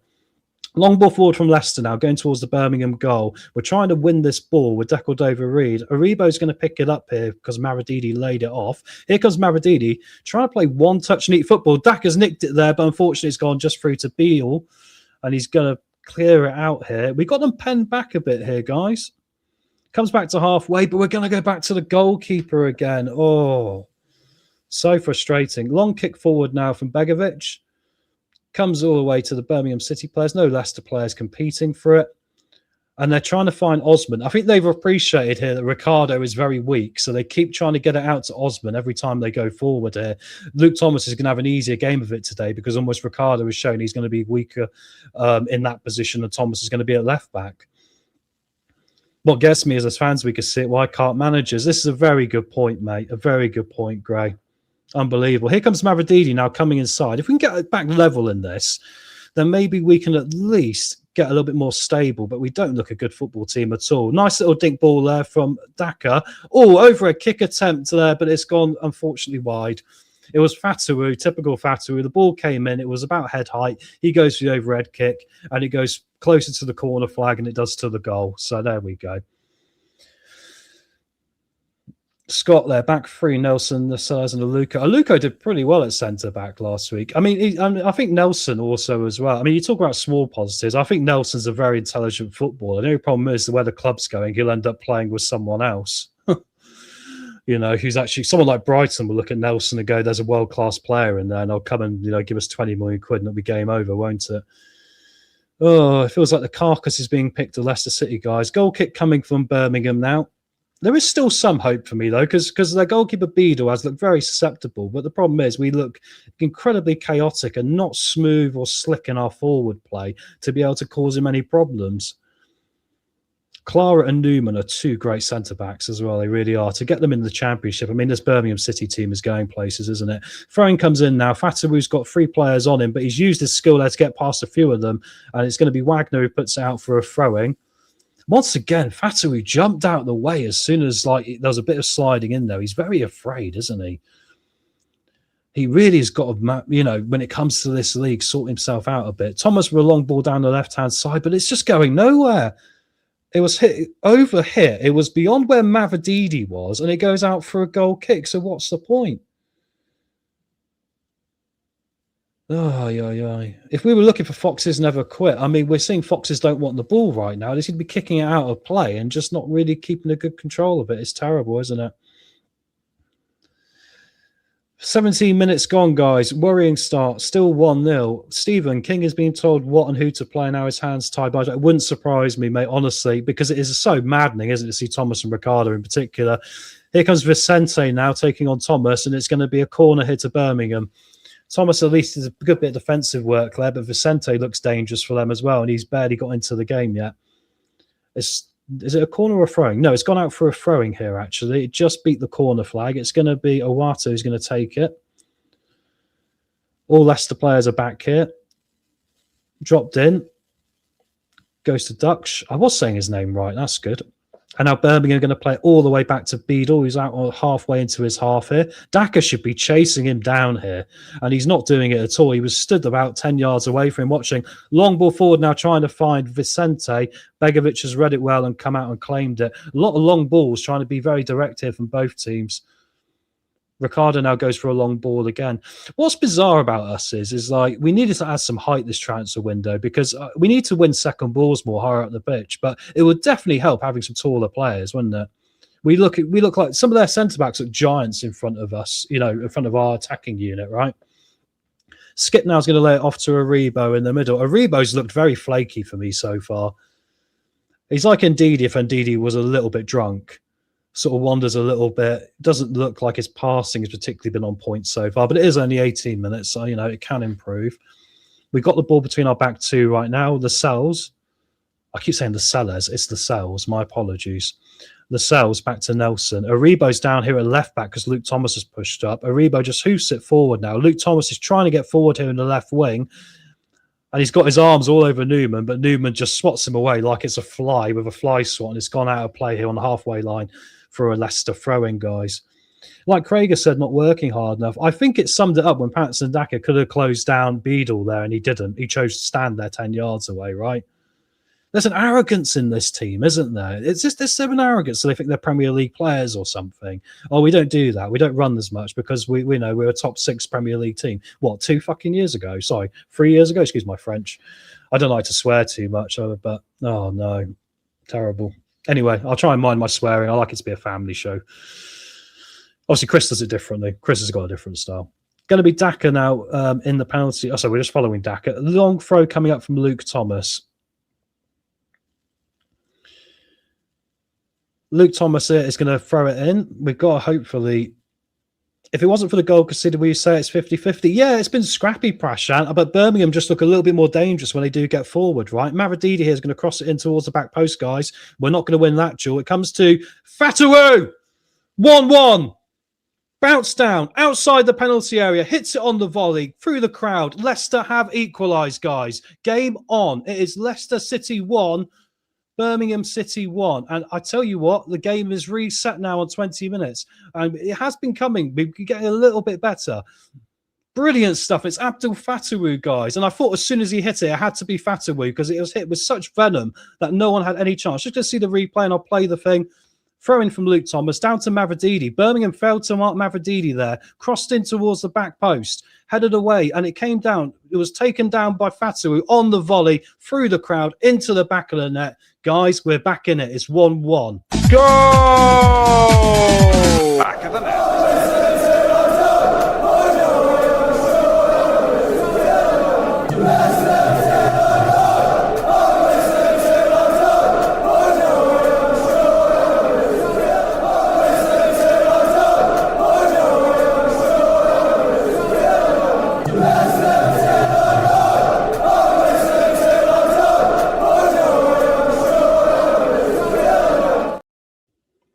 We are staying up being chanted by the Leicester fans. Let's not get carried away too much here, but guys, we got it. Get in. 1-1. Game on. Brilliant stuff. And really poor defending there from Birmingham as well. I mean, it's funny that because we were just talking about how we've been poor. They left Mavididi with way too much space there, and it gave us the opportunity to get a ball in. The second ball was won by us for the first time all day, and we fired it home into the back of the net. Birmingham won, Leicester won. As soon as it left his foot, it was going in. Unbelievable. And for all the talk we've said, like maybe we should cash in on Fatawu, it's not the time. And I know luckily the transfer window's closed, but imagine if we had sold him and like when we need a goal from somewhere, he's the only guy who can pull one out of his backside when we really need it in an emergency, right? And let's be honest, the team doesn't play well as a collective still. Hopefully our lucky Tom strikes again. I hope so, mate. I'm trying to bring some positive energy to this and not go too negative too early. Long ball from Birmingham here now. Osman's competing with the Sellers and it's gone behind for a corner to Birmingham. Let's hope it's not going to fall flat on our face within a minute after equalising. I just can't get excited. I was a little bit like it myself, I'll confess, mate, 100%. But I feel more like, okay, we're okay. That's okay. 1-1. Ultimately, now the players have made themselves an opportunity. Don't throw this one away because we showed before we've had a weak mentality when we've gone 1 goal down. Got to show a bit more fight here, a bit more passion. Corner's about to come in from Birmingham now. Begovic has got his arms out here. He's obviously being man-marked by the Birmingham City forward, Stansfield. No, it's not Stansfield, sorry. It's someone with bright yellow boots. Corner comes in towards the 6-yard box. Headed down. Oh, and it's across the face of goal on the volley. Similar to Fatawu. That one's been defended well by Leicester. I think it was the Sellers who got his leg in the way. Cross coming in now again for Birmingham, and it's gone behind. It's going to be another corner. Surviving that one. That was a big opportunity for Birmingham to take the lead again. And a good block left, and whether it was. I don't think he knew a lot about it, but the body was in the right place. Oh, it was inside the penalty area, halfway in, and it was hit down low and hard. And if it had gone past, I don't think Begovic was getting anywhere near it. It was Luke Thomas. Well done, Luke Thomas, getting in front of that. Corner again now, comes in. 6-yard box. Begovic comes out and punches it. The Sellers nearly got in the way there. Volley from Iwata, similar to Fatawu. This one deflects off Fatawu, and there's going to be a third corner in a row here for Birmingham. Backs to the wall again. Whew. It's not the best game of football. It's very scrappy. You could say the passing from both teams hasn't been brilliant, but when the balls are getting in the box here, guys, it's looking like both teams are able to score goals. More so Birmingham now than Leicester. Get excited, Tom. I'm trying, mate. Here comes the ball in. Cleared by the Sellers there. And a long shot there from Osman, and it's gone over the top of the crossbar. He was falling over. And that's going to, luckily for us, stop the attacking flow in our box. It's going to be a goal kick. That was an important block from Luke Thomas here. But once again, the header that came in, he didn't do very well with that. No, it wasn't Luke Thomas. It was Nelson. My apologies. Nelson got the block. And it's going to be a goal kick to Leicester. Whew. I'll take half-time at 1-1, guys. I don't know about you. Well, you, Tom, after you swore Leicester scored me. I must be honest, Prashant. I mean, like, I used to do a lot of stand-up comedy, you know, and I always try to limit, like, the swearing to once in a set because I kind of think it loses effectiveness, doesn't it? You know, you don't need to do it, do we? You know, I mean, I used words like melancholy earlier in the show. I'm trying my best, guys. Anyway, here come Birmingham now. It's going to come over halfway. There's some space here on the left-hand side for them, but they're going to bring it back. Oh, and there's coming in because Bobby tackled over Reed and he completely hacked him down there. Bobby's looking lively here. He's doing a bit like a Rottweiler. He's not the biggest guy in the world, but he's literally getting in there and kicking things and kicking players and all the rest of it. Phil, is the Sellers showing authority? Yeah, a little bit, bud. Yeah, I would say that. I mean, I still think they all need to collectively show a bit more. I think the Sellers has just brought the fact he's a bit bigger perhaps to the equation, a little bit quicker. But we still could do it better. Good ball from Skip here now. Daka trying to play in Fatawu, and the ball was poor, and unfortunately we lose it. But I'll say the Sellers so far okay. I still would like him to show a little bit more pace, but, you know, we'll see how it goes. Here come Birmingham now playing out from the back. They're going to play it up to their left-hand side. We're trying to chase them down here. Bobby's doing a lot of running for us. Bobby is everywhere trying to win this ball higher up the pitch. It's funny because he's running everywhere. Then you've got Daka and you've got Mavrodidi who are kind of stood there, which is interesting. Daka's now coming back to try and win the ball halfway. Bit of a battle going on with Iwata and Mavrodidi. Shoulders exchanged, and it's going to be a throwing to Birmingham here. United's to be stand, divided we fall, and if our back should ever be against the wall, we'll be together, us and Foxes. Great, superb words. You are a wordsmith, my friend. We need this. I still would like to see them play with a bit more effort. I know it sounds a bizarre thing to say. We seem to want to control the ball and be that neat, passy little team. And I just think right now, just the fans are a bit fed up of that. We're fed up because we link that to playing badly, right? And to not getting results, as there's a goal kick to Leicester hump forward. But I'd like to see them with a little bit more energy and a little bit more of that one-touch, slick triangle football at the top of the pitch. I think you should be training that into them if you're going to play this formation. And it's not really been happening. Daka thinks we're in blue, not pink. Good point. Birmingham win a free kick here, guys, just inside our half. And it was Ricardo, who obviously hasn't got the pace again, has he? So Ricardo versus Osman. Osman literally comes inside and Ricardo just grabs him like this and pulls him down. Ricardo can't compete against Osman. This has got to change. At half-time, I'm going to say it now with 15 minutes. I mean, I know we'll get a Luco on for Ricardo. We need someone with a lot more pace. And I mean, look, don't get me wrong, he might get sent off, but I think he's got the pace to match up against Osman, honestly. Going to be a set piece now for Birmingham. Everyone's up. Wagner to take it here. Going to be played in. He's got 3 and it's a header and it's 2-1 to Birmingham, guys. And I'm furious. Oh, it's offside. Oh, thank God. A beautiful header there. I believe it was from Clara, and it was in the back of the net. No, it was Newman. My apologies. I got the wrong one. The offside flag has been waved. It looked to me like we'd all given up trying to even compete for that ball. And luckily for us, the offside trap worked. That's not offside. That is not offside. Birmingham have been robbed, guys. The ball came in. Our defence stood up 1 yard, but it wasn't enough to play Clara offside or Newman offside. Newman gets his head on it and puts it into the back of the net. It's been ruled out. That is lucky. That's the second time in 2 weeks we've had a goal ruled out for the opposition that shouldn't have been ruled out. We'll take it. It's still Birmingham 1, Leicester 1, but Birmingham have a right to feel aggrieved. That was a yard onside. Like Blue Fox has said, saved by the offside. Here come Birmingham again now, though. They're playing inside the penalty area. Ball across, and it's Vicente, and it's a one-arm save. Oh, and the ball's still bouncing around. Vicente was literally on the 6-yard box, down in that right-hand corner. Begovic gets an arm up as he's falling. It hits him around here, falls back to Vicente. The other strike gets blocked, and it's gone behind for a corner. He had all the net to aim for, and he hit it straight at the man who was on the floor. Another let-off for Leicester here, guys. Here comes a corner from Birmingham now. They're going to take it short. Now it's going to be dinked in towards the 6-yard box. There's players waiting, and it's headed across, and Begovic grabs it. Oh, my word. I tell you what, we still look incredibly shaky at the back, don't we? Unbelievable. Andreas, we need something to go our way. Well said there, Jeff. Don't react before Tom does. Thank you, guys. The mods are being very kind today, trying to make sure everyone's under control. Here come Birmingham again now. It looks like it's going to go behind for a goal kick, luckily, and it does. Oh, there's a bit of a duel there with Nelson and Stansfield. Luckily, Stansfield doesn't get argumentative about that because he got bundled into the advertising hoarding almost. But that was a big chance again from Birmingham. And like Jim said, sometimes it's better to be lucky than good. I will say so far, I don't think Begovic has been much of an upgrade on Solarcic, really, for what we've been looking for him to do. I think Jacob would have got to that just as well. And perhaps when it came to that second goal that should have stood for them, he might have got an instinctive save there. But Begovic has looked a bit more grounded on his spot in this game than Jacob would. So it's taking away with one, giving with the other hand, right? Anyway, we're still in this 1-1. Wow, half an hour gone. It's amazing because as a game, like for passing and quality, it's not very good. Here come Leicester now. They're into the penalty area. Daka tries to play it across the 6-yard box. It's been cleared by Clara, and we're going to get a corner here, guys. Can we turn this around and get a 2-1 lead out of nowhere? Would you believe it? That'd be amazing. Going to be a corner now. Get the 2 full-backs off at half-time and change the formation.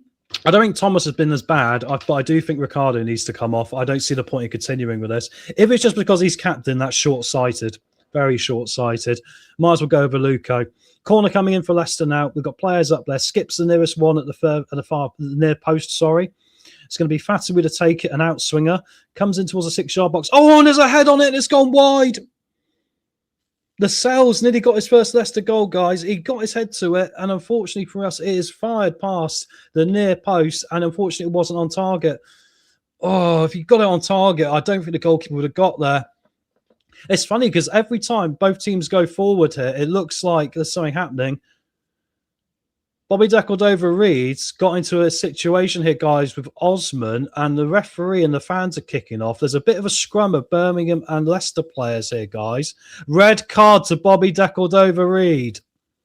They didn't show it. They've cut back now. They cut back to a Birmingham player down in the advertising hoardings, and Bobby has been sent off. We are down to 10 men for the second game in a row. And when the world's against you, the world's against you. I've got to see the replay here, guys, because the TV coverage didn't show it, unfortunately. Stansfield's having a word with him. They're saying they basically wound him up. And they've wound him up, and he's got sent off. He looked like he was getting a bit fiery to me. He really did. This is going to be hard work now. Let's see what happened here. Osman turned Ricardo, and Bobby went in and slid in, and he's caught him on the ball of his ankle with his studs up. His studs were showing. It is a red card.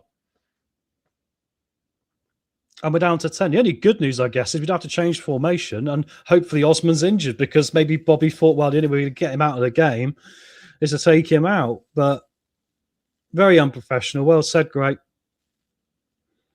He looked stroppy all game to me. He looked like he was going to do something. He looked fiery. He was running around. He was leaving late shots on players. Aribo's in the book as well, don't forget, and he was doing it in the first 5 minutes. I think the Kingies encouraged him to show a little bit more passion here. But the problem is, a lot of these players are quicker than we are, and they're drawing fouls. The crowd's reaction and the players' reaction hasn't helped this either. I think if Birmingham hadn't crowded the referee and the fans hadn't done this, I don't think that would have been a red card. And now Andy King's got a scrum with his players here. Yeah, down to 10, mate. Let me update the banner here for everyone so we can see this. We've got a long way to hold out for a point here now, haven't we, guys? About an hour to go in this, and we're going to be doing it with 10 men. I haven't got the red card emoji thing, so I'm just going to write red card. It probably was a red card, but I do think the reaction from everyone else around him didn't help, to be honest. I think that's being fair with that. I think if it was, if we were at home, I don't think the reaction would have been as severe. He might have got away with a yellow, but still unprofessional would be correct. Unbelievable scenes.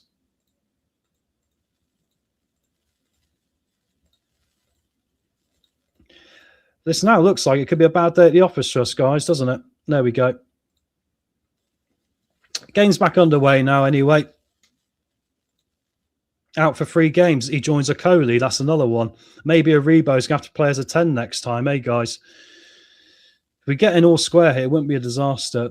Anyway, here come Birmingham again. Ball played into the 6-yard box. Nelson gets his foot on it and clears it out. And Daka's just fallen over there.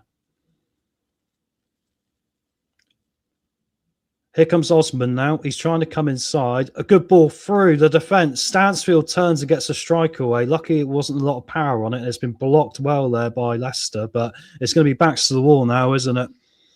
Like Jim has said, reckless studs up tackle. We're going to be hanging on again. Brad, good to see you, mate. Yeah, unprofessional, mate, as well. The problem is once your studs are up now, you're giving the referee an excuse to give a red card. And the reaction from Birmingham, you'd argue if we were at home and our fans did that and got someone sent off, it's part of the game, isn't it?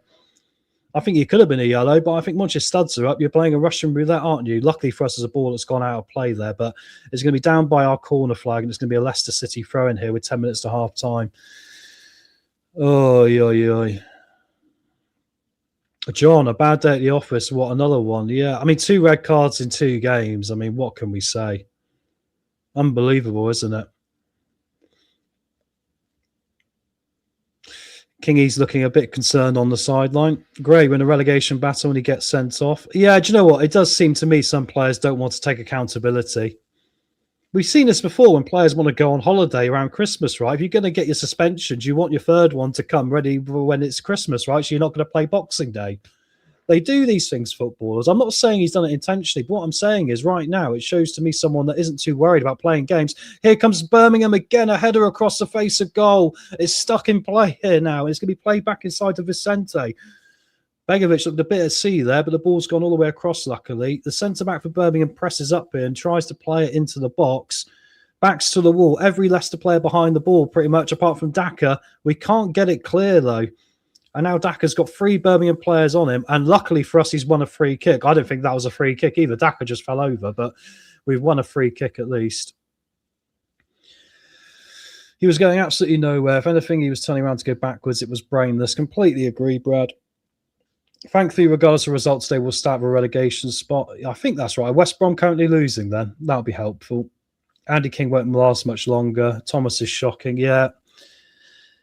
Begovic is going to take this free kick now, and it's halfway into our half. So we chucked everyone forward. John, brainless and stupid, very fair. I think we can use that to describe a lot of players this year, can't we? But one thing I will say is that I think Bobby Reed's got a bit of history for this, hasn't he, as well?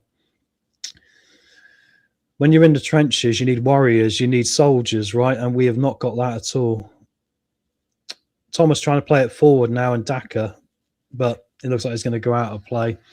What change would I make now, Tom? I mean, I'll get Ricardo off for Luco for one, because I think Ricardo's looking so susceptible. Christensen for Thomas might as well change both the fullbacks up, because we're going to need to play now in a way where we're going to have to really utilise those positions better as well. I haven't rated Aribo. Can you make 3? If I can make 3 changes at half time, I'll get Louis Page on for Aribo as well. I think Aribo on the yellow card, we can't risk getting a second red card in this. And he looks like if he gets a tackle wrong, he's got a red card in him. So, yeah, it's going to be a final day relegation battle against Blackburn. Oh, God, I hope not. I hope not. Could very well happen. Match stats, Birmingham 9 shots, 3 on target. Leicester 5 shots, 2 on target. Touches in opposition box, 11 for Birmingham and 8 for Leicester. But of course, now we are down the man here as we get towards 7 minutes left of half time. Midfield getting fit on the ground. This is it, mate. Crossing now for Birmingham. Going to be bouncing down towards the 6-yard box, and it's cleared away by Leicester again, luckily. Yes, Scott, when you're in your trenches, you also need discipline, not mindless and irrational decisions. Yeah, it's happened so often this year, hasn't it? Ramsey was the same in his debut against Oxford, wasn't he? And you think back now, that was a point we got in that game. We needed the 3 points on that one, didn't we?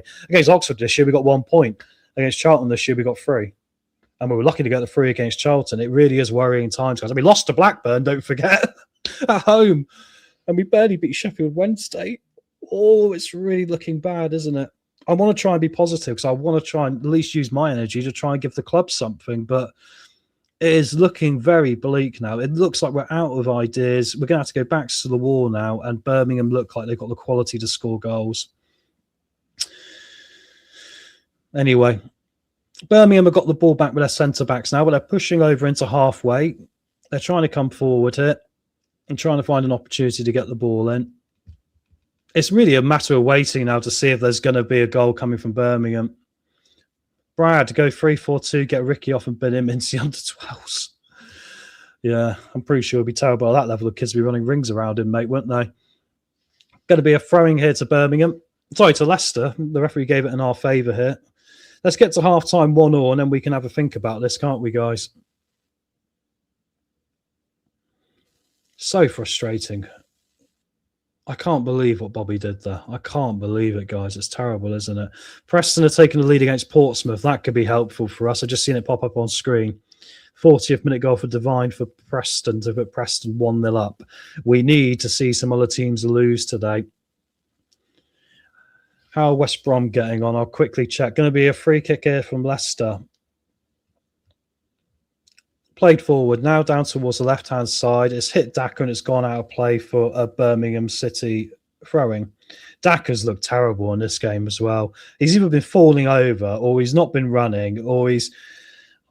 I mean, I feel like he's gaslighting us a bit. I feel like he's kind of like, well, you know, I'm going to give it some effort. He's not put any effort in today. It's terrible. Quickly try and get some score updates here. Luckily, nothing much happening.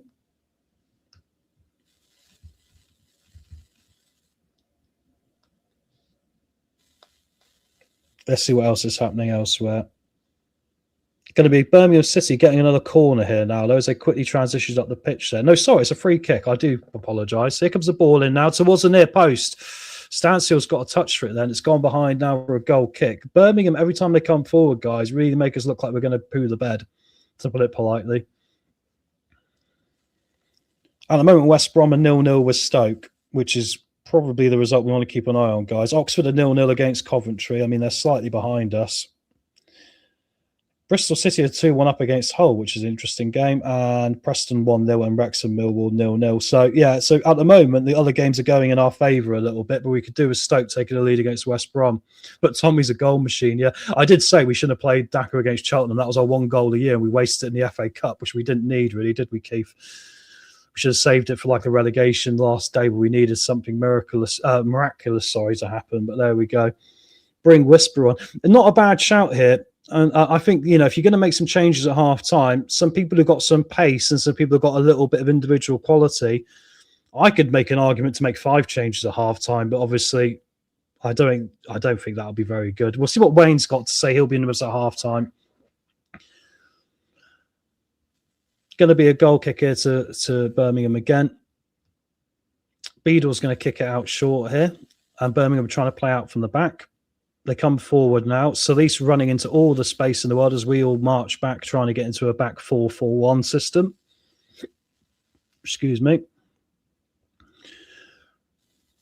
Birmingham pushing up with their defence here. Birmingham attack as a whole unit, don't they? They've got all their centre-backs coming forward here. And actually, to be fair to them, for big guys at the back, they're pretty good on the ball as well, Clara and Newman here. Newman's trying to play a nice ball through there. Iwata's in the penalty area. Vicente's trying to cross it. It's been blocked there by Leicester.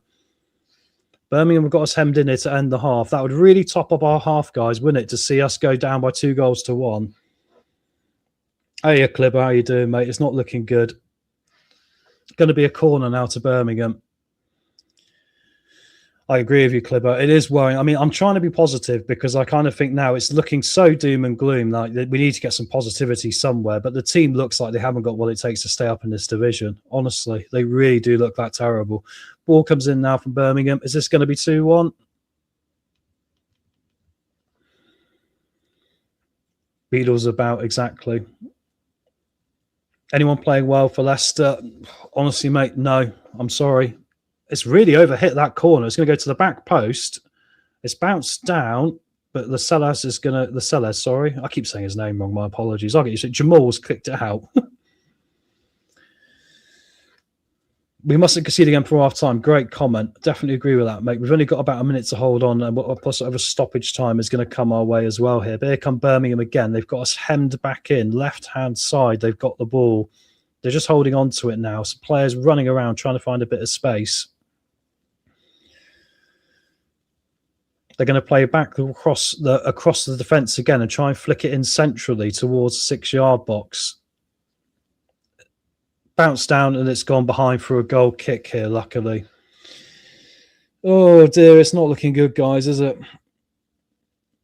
I said I'd take a point before the match. I certainly take a point now, I know that much. The fans are the only good thing about this club at the moment. Yeah, this is it. I'd agree with that, Prasha. We have some great supporters. We really do. We really do.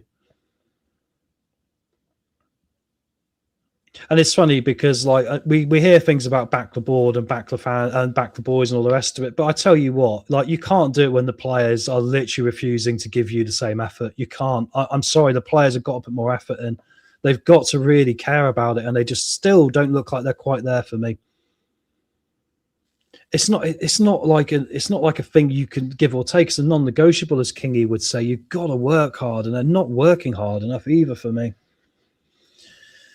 Just waiting for the half-time whistle now. I think it's going to be, how many minutes? 3 minutes of added time, guys. I haven't got the added time pictures on Chris's computer. So 3 minutes and we'll get towards the half-time with Wayne.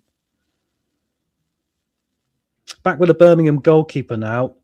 We're going to have very few opportunities now. If we do get an opportunity, we're going to have to be ruthless and take it. We can't do Maradini with too many step-overs and miss the opportunity. We're going to have to be quicker. Ball forward now by Birmingham. They're playing it into the middle. Ball over the top. Osman's going to get onto this, guys. We might be in danger. Plays it back into the middle. Oh, Dutch has been well marked there by Lascelles, and he's going to get rid of it. Aribo's trying to bring the ball here. And unfortunately, we lost it again to Birmingham, guys. We're still holding on. Here they come again down the left-hand side with Osman again. Osman's been their danger, man. Lays it off into the centre of midfield to Solis.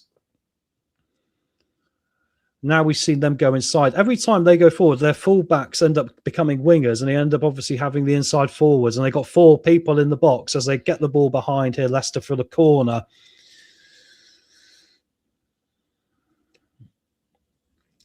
Got to survive this corner. I think if we can do that, we will hold out. Thanks, Blue Fox. Appreciate that, bud.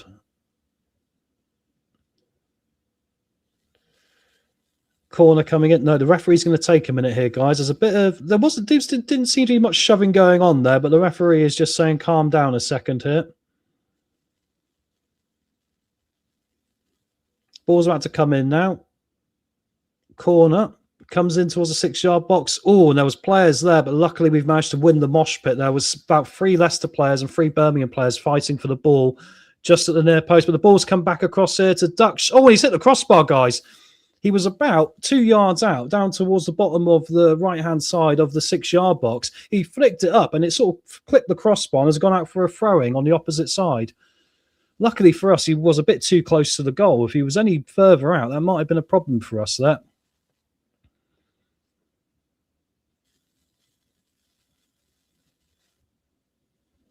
And the halftime whistle goes, guys. It is 1-1 at halftime. We will take that. We're lucky there to be let off. It is 1-1.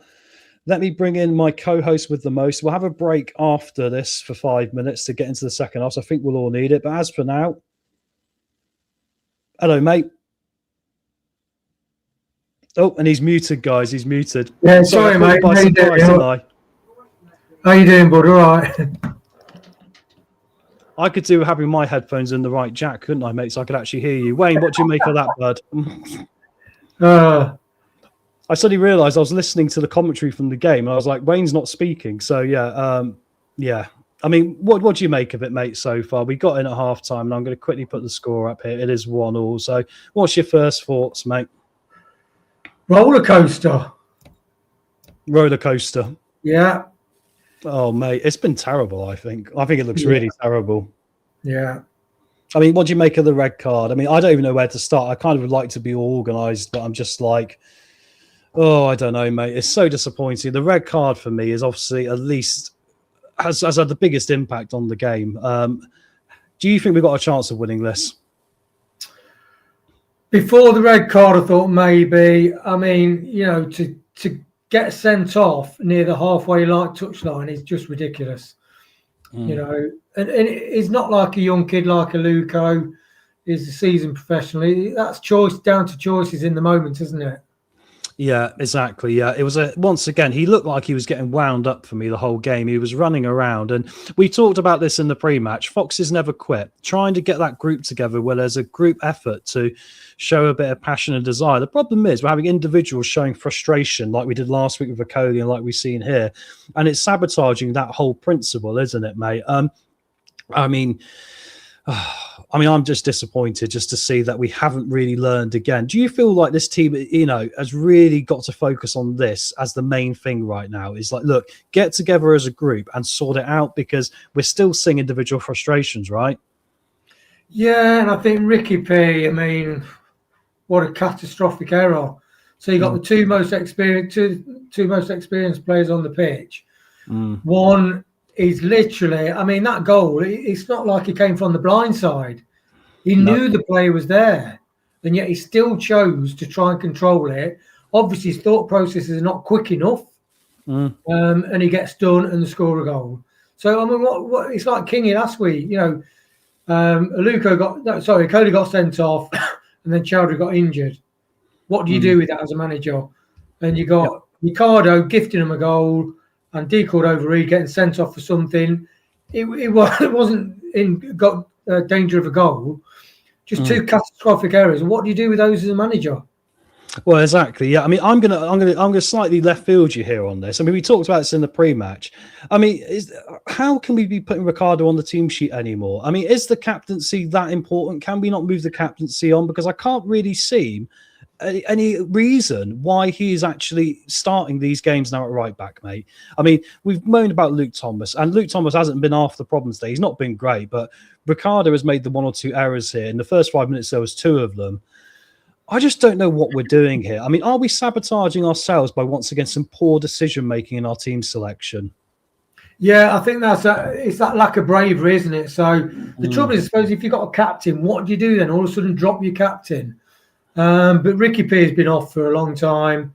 And as you said, a couple of mistakes made, not only for the goal, shortly after that, he did a back pass for Begovic. Yeah. That's a suicide pass for a keeper. It's not on the floor where he can kick it. It was bouncing, and me and Brian watching it were like, what the hell? You know, it's almost like it's a teenager and he's just started to learn the game of football. Yeah, I think it's unexcusable, really. I think it's inexcusable. Sorry to use correct English. Yeah, I think it's been utterly shocking. Yeah, so the goal we conceded then, I mean, we just talked about that part of it. I mean, Osman has got pace to burn, hasn't he? Begovic got a leg to it just about. But, I mean, what could we have done better there, Wayne? What would have stopped that actually happening? Because it seemed to me like we made all our own problems with the first goal. And once again, it was 3 minutes it took for us to concede, just like Sheffield United, which was a minute and 3 minutes, wasn't it? Yeah, that's what Brian said. We listened to it. Pre said, like Chris said, about 1 minute, at least we won't concede. Or was it you? Until about 2 or 3 minutes. But played the ball along the back, which is what all defences do. Ricardo had the ball. The most responsible captain on the pitch completely cocks it up. You can't do anything about that. That is just catastrophic defending. It is. It almost looks like to me as well, mate, that, like, I'm not being funny. It looks to me like Ricardo's got a bit of a strop on. And I don't know if he's frustrated at himself or something, or his mind is willing, but the body isn't able or something. But like his decision making in this game again, and like he then starts overcompensating and starts vanishing in midfield. And you've got the quickest left midfielder probably in the championship just stood there with all the space in the world. I mean, I feel we're quite fortunate to go into 1-1. Disallowed goal, Wayne. What do you make of the offside one? Is this the second time in 2 weeks we've had a goal disallowed for the opposition that should have stood as well? It's difficult because the angle that the replay showed, it was hard to actually tell whether it was offside or not. Because it's literally when the ball, I don't think they maybe got the camera angles that Sky have on the bigger clubs, but you know, I will take it though. We'll take it. Yeah, no worries, man. I see you got a bit of a cough going there, bless you. Maybe you haven't got COVID, you know. I mean, this noise is going to continue here. I mean, we'll talk about our equalizer in a minute here, but it seems pretty irrelevant, doesn't it, to proceedings? It's Andy King, unfortunately. I mean, we know he loves the club. We know that he's pretty much admitted he's not ready for this opportunity and he's stuck in a situation where he's trying to do the best he can. Do you think like he's learning quickly enough or are we being too harsh because it's only been 2 games so far and both from bad red cards? Yeah, I get what Gray's saying about is he naive.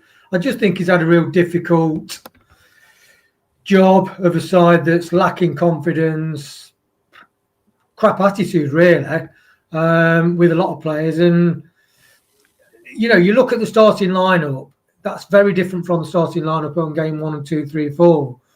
And you've got to go on a team spirit. I think Lascelles looks good. Like Bryce said, defensively, we look quite solid, really. If you take, once they've said, if you take away Ricky's catastrophic error, we didn't look majorly troubled. No, I don't think Birmingham ever got out first. Lots of going down to 10 men. But I think up to the first 30 minutes, I thought we were in the game. I wasn't, like Bryce said, he didn't feel worried. If you give them a goal, there you go. That's it, exactly. I mean, we did equalise, though, obviously, after, 22 minutes, Fatawu there. Our forward play seemed chaotic at best, but we managed to win a second ball for once and then fire one into the back of the net there. What do you make of that goal, Wayne? Good cross by Mavidide. Yeah, he was unmarked, wasn't he? Which was bizarre. I don't know why. Unmarked. Yeah, unmarked. I thought he might take it inside and have a shot, but great ball over. And that is to control on the chest, coming at you at pace, and to chest it in front of him for the half volley. That's a cracking goal. It is, isn't it? I mean, that's the only positive there. Like when he's got that ability, you think if we do get one chance, maybe there's something we can do here. Wait, what would you do at halftime in this situation? We're down to 10 men, obviously. It's a difficult situation. What changes would you make? What would you do to try and maybe either hold on to the game to get a point or try and go out there and counter-attack and get a winning goal, perhaps? How would you do it? What if your manager head was on, what would your plan be? I'd practice, Jim calls him, I get whisper on. because it was Daka. Mavridis put Daka through, and he was running. He took one touch in front of him, going towards corner 6-yard box, and then he tried to pass the ball square through defender to I don't know whether it's Batu, who was marked by another player. I'm sorry, take one touch in front and twat that ball at the keeper. Pardon my French. You know, you've got to like try to hit between the sticks, thump it hard. And he just tried to pass it, and that's the difference. I think someone like Whisper would have took that ball on. He would have thumped that ball at the goal. And I think that's Daka. So I would change Daka up front. I think he's quite ineffective. Yeah. I would say, I think it's funny you bring up Daka. I mean, once again, we talked about in the pre-match, replacing Ayew for Daka is like a like for like, where both of them have been pretty average, right? The thing that gets me about Daka is, I'm sorry to say this, I don't think he cares. Because there's some times where he has a bit of a run. Then when the goalkeeper Beadle was coming out, and like you think he's shown he was susceptible, he just stood there 10 yards away from him, didn't pressure him, didn't run, just put a bit of pressure on the guy. I'm just seeing so many gaps in what we're, in this idea of fighting and fearlessness of Foxes never quit. And I'm just seeing players that are telling us this on social media, but then when they're actually on the pitch, it's like they disappear. And it just baffles me to see the contradiction between what is being put out there and what we're actually seeing. I mean, luckily, to take you through some half-time scores here, guys, quickly. We're 1-1 away at Birmingham. Obviously, Coventry 0, Oxford 0. That would be a pretty good point for Oxford. Hull City 1, Bristol City 2. Preston 1, Portsmouth 0. West Brom 0, Stoke City 0, and Wrexham 0, Millwall 0. And I'm just looking at the table here, obviously, which is up to date as we go. Yeah, exactly. West Brom, of course, luckily so far getting a point. I mean, Blackburn, because they lost to Norwich early in the day 2-0, and they got minus 13 goal difference. We need to concede another 8 goals in this game to drop into the bottom 3.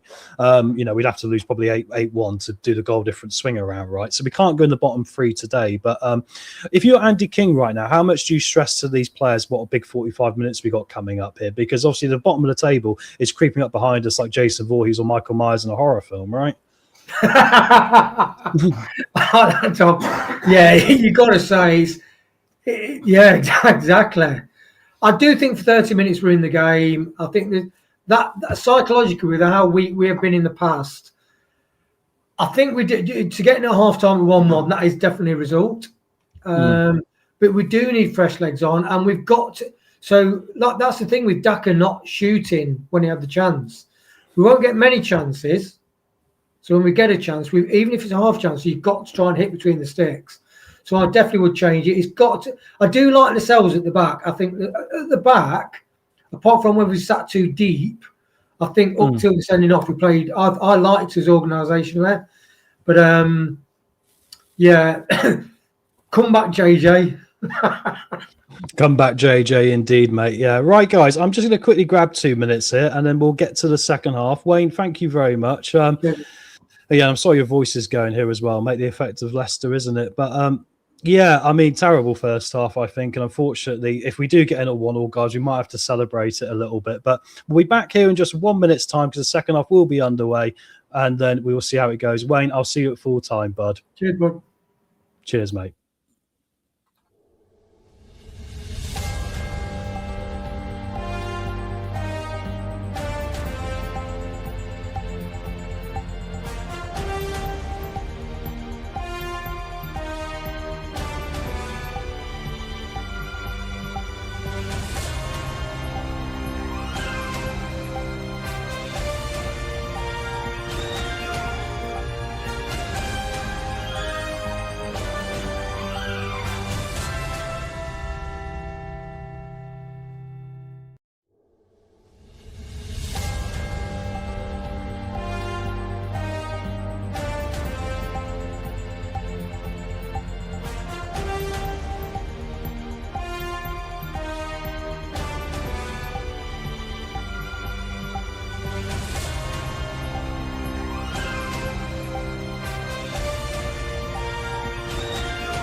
Well, here we go, guys. I've just put it up before we get the clock up here. Foxes never quit.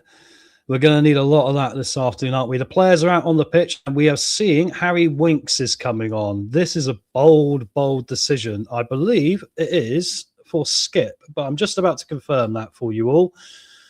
Winks is telling the players to calm down. That's a good start. No, Skip is there. Aribo's there. Looks like we're going for a slight change of style here, guys.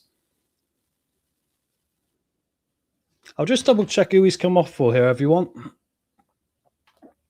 Thank you very much for that, Gray. 49 likes. Second half is underway. Let me get the clock going here, guys. And there we go. Down to 10 men here. Let's quickly get what the change was here for Leicester, because the commentary didn't say what the change was, which is very helpful of them. And I thought I was poor at commentary sometimes. It is Winks on for Mavadidi. So we have dropped off a winger for another centre mid, which is an interesting decision, guys. So Kingy making some interesting decisions here. Change of style. That's a surprise. Well said, guys. And once again, James, welcome along, mate. Red card will cost us again if we come out fighting. It's going to be a struggle. 100%, guys. Yeah.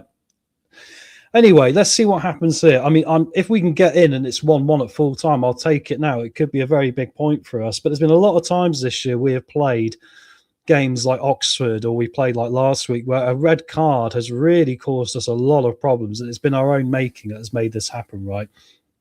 Missed the first half, boys. I'm here now, though. Made it 50. Yeah, cheers, mate. Good to see you in, bud.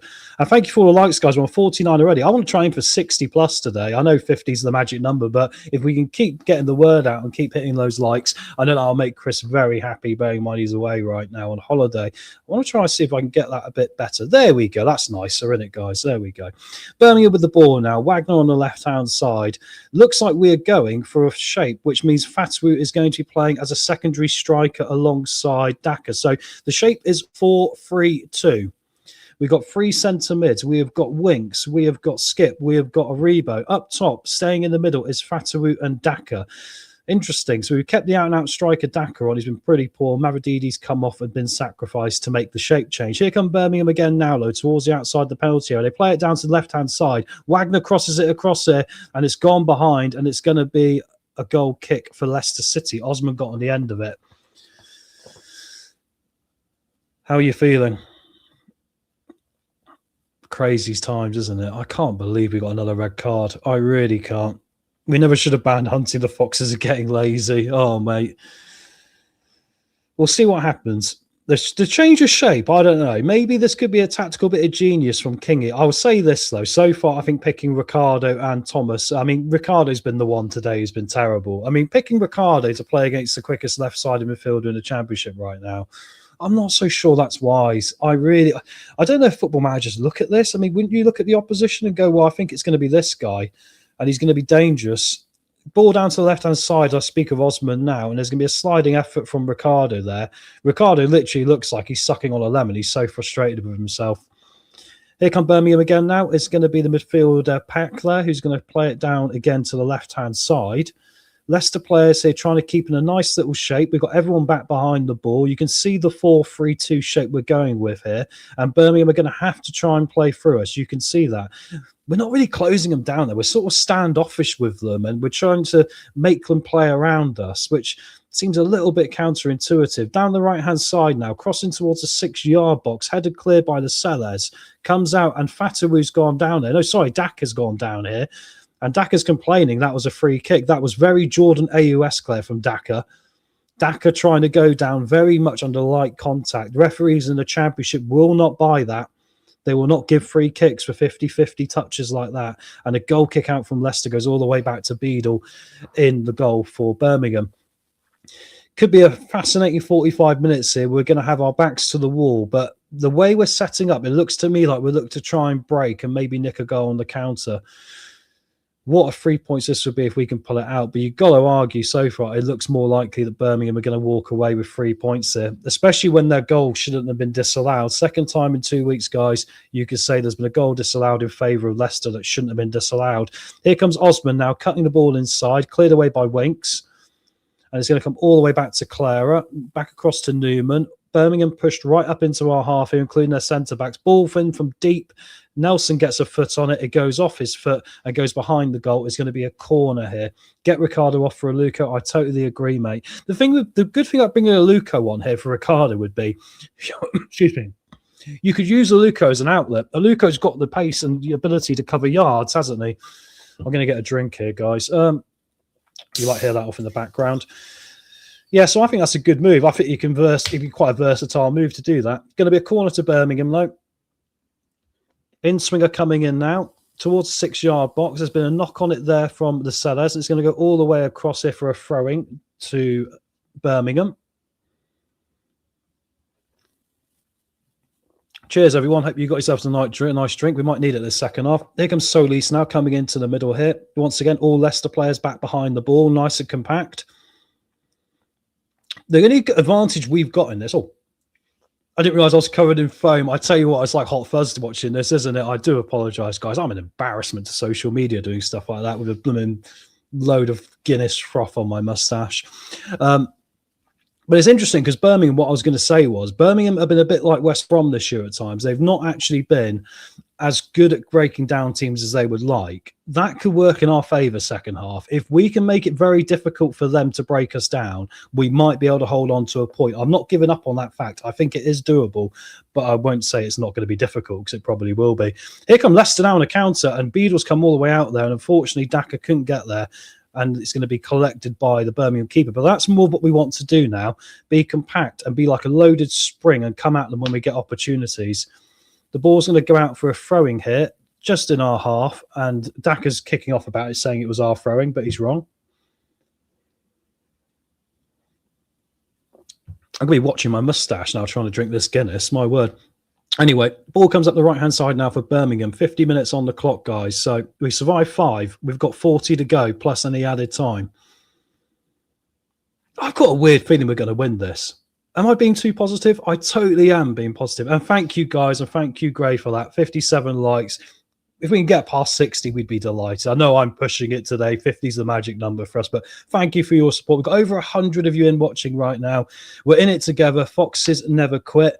The teams look like they might have quit at certain times today, but we have got 45 minutes in. Like I said, I've got a weird gut feeling we might win this.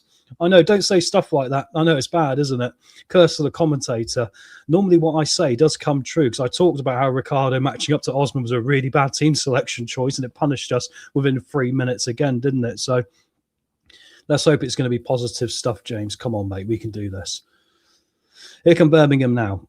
We're going to make it hard for them to break us down. Left-hand side, Osman again, their danger man. He tries to come inside, but there's 4 Leicester players there. Now Ricardo's going to try and be the outlet. Ricardo is so high up the pitch. He's getting in front of Skip again. I reckon it will be a Luca coming on for Ricardo soon. But then maybe Andy King's going to maybe make a decision here that it's not the right game for him. Let's hope so, Tom. Sneak one. Yeah, Andreas. I think that's it, bud. I think we can sneak one. I think the way Birmingham are playing, I don't think they are... I think now we've changed it up and we've gone for this like 4 with 3 defensive midfielders in front of it. I think they're going to find it very hard to break us down, which has been one of their problems this year. Then the space isn't there that was there earlier on in the game for them, right? And as I said, Leicester got a bit of possession now, and it's going to be Nelson playing it off here into the middle here towards Aribo. Aribo's done a good job turning his man there. Ball through. We got an attack on here. Here's Fatawu. Fatawu's got 2 defenders on him here. He's going to drag it out to the left-hand side of the goal. Tries to get the ball into the box, and unfortunately was falling backwards as he chipped it in. It's going to be given back to Birmingham here. But nice little play from Leicester there. Aribo with a nice turn of the shoulder, dropped his man and raced past him there to get in some space. Well said, Jeff. Let's keep it positive, Tom, even though it's hard. This is it. I agree, mate. Crossing now from Birmingham. Careful, Jeff. You said that at the wrong time, mate. Look like Birmingham were going to score then, but they've got away with it so far. Here comes an effort in. Oh, and Begovic has dropped it. And now he's brought down the forward. What's the referee going to give? Offside flag. Oh, the ball came in. It was a shot from the midfielder, Pakeler, number 8 for Birmingham. It was probably pretty much an easy save. And unfortunately, it bounced in front of him. It fell out of his hands. And then in came Dux trying to get on the end of it, number 33 for Birmingham. And he ends up taking out the forward with his arms when trying to get the ball. But luckily for us, he was offside when the first shot was taken. That was a correct decision, because Begovic definitely brought him down there. My goodness me. My heart. Oh, this is terrible. We dodged a bullet there. Well said, Gray. We did, guys. Keep an eye on the West Brom score, someone as well. We don't need West Brom winning. That would be really helpful if they don't. Yeah, well said, Andreas. It was lucky, mate, but we'll take it. Right now, I mean, I'm happy to take luck. I really am. Beggars can't be choosers. Right now, we're at the blackjack table. We've landed with 3, haven't we? Or like a 4. What's the lowest number you can get in blackjack off 2 cards? Probably a 4, isn't it? No, a 5, because you'd split the 2s, wouldn't you? So we're going to need to hit twice here and hope for a miracle to get past the dealer, right? Here come Leicester now, though. Ricardo's coming into centre mid to make a midfield 4, which is not a bad idea, although I would prefer a bit of pace there. Winks is now driving forward. Comes all the way back low to the Sellers. Birmingham, interesting enough, are standing off us a bit here. Skip is playing a nice 1-2 with Fatawu. Ricardo there playing it across as well. We're playing some nice one-touch football, but it's pretty ineffective at breaking down Birmingham. The Sellers there, does a good job at turning Stansfield there. Dangerous stuff, but we're going to have to take some element of risk in this game, being the man down, aren't we? Ricardo picks the ball off, hits it off Osman. It's going to go out for a throw into Leicester around the halfway line. Reminds me of David Calamity, James Goalkeeper. Very similar, yeah. And well said, James. Our keepers are all capable of calamities. I'll tell you what, I've been calling for Begovic to go in for a few games here now, and I'll go on record. I actually want to rescind that. I don't think he's been as good as what I was expecting today. I think every time the ball's gone forward, he has looked a bit suspect, actually. Probably more so than Jacob, which is saying something. What have I missed? RE subs. Right, the only change you've missed here, Keith, is we've got Winks has come on for Mavididi, which sounds a little bit crazy, but what Kingy's going for by the looks of it. 4 at the back, 3 centre mids, 2 forwards, because Fatawu has come off the side and is now playing right alongside Daka as 2 strikers. So, ironically, we've been asking for 2 strikers all season. We've got it now. We're down to 10 men. So I'm feeling a little bit.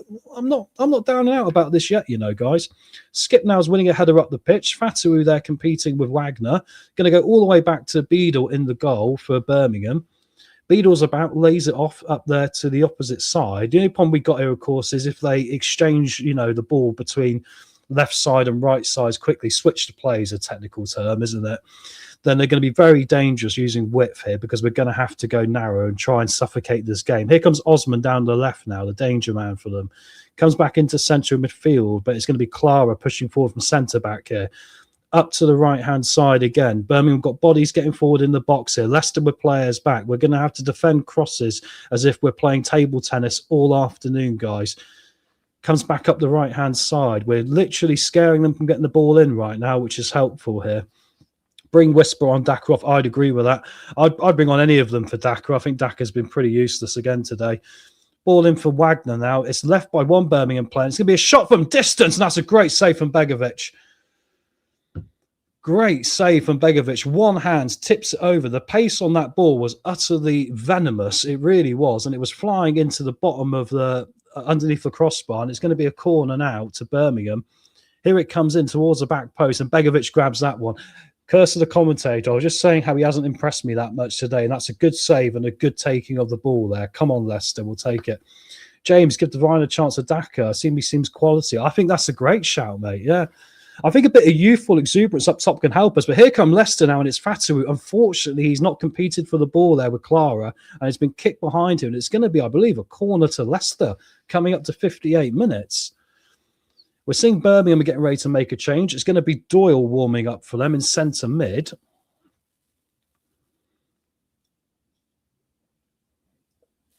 And Patrick Roberts is going to come on for them as well, by accounts as well. And he's a new signing, of course, with Birmingham as well. Come on, Leicester. Come on, Leicester. It's not a corner. It is a throwing. I do apologise. Well, let's go. Come on, guys. It feels like it could be a big 45 minutes for us in our season, this. I think if we come out of this even with a draw now, 1-1, I'd feel a lot more confident. There was a lot of flappy rubbish going on in the first 10 minutes, but it will show at least a little bit of resilience when the pressure was on, right? There could have been a handball there. The ball sort of was a bit ping-pongy, and it bounced off 2 Birmingham players. It looked like an arm was raised. It was claimed for by Ricardo. The referee says nothing doing, and unfortunately the Sellers has passed it straight out of play, and it's a goal kick to Birmingham now. And here they come. They're going to play out from the back. They're running forward here. They must think they got numbers here. And it's going to, there's going to be a triple change, for Birmingham. We're also seeing Roberts. We're seeing also Priska, their new 21-year-old Danish striker, who their fans really, really like. A very raw talent, but looks very good. Osman's kept the ball in play there on the byline. Ricardo looks really annoyed with this guy. He really looks like he's really... To be fair to him, he's played badly, but he has looked since he had the few mistakes like he's really energised to stick on this guy like he's glue. So credit to that. It's a massive second half. I'd agree we can make more changes, Jim, definitely. I think we could probably bring... I'd get Ricky off for Aluko. I think Ricky is actually... I mean, I know he was terrible in the first 5 minutes. We said at half-time it was probably a bad decision to start him against Osman. I think he's actually settled a bit now. And the interesting thing is, because we're sitting back a bit deeper, he's got a bit more assistance around him with Skip coming back, and all that. So, I'm not actually as worried as I was. Now I've seen what the change was we made at half-time, if you know what I mean. Making that change of bringing Winks on, yeah. Okay, I'm not his biggest fan, but the system seems to make sense here. Just seeing a replay here, and Fatu went sliding in. Sorry, Daka went sliding in, and the Birmingham City defender, Newman, unfortunately, off the ball, has gone down, holding his hamstring, and he's going to have to come off.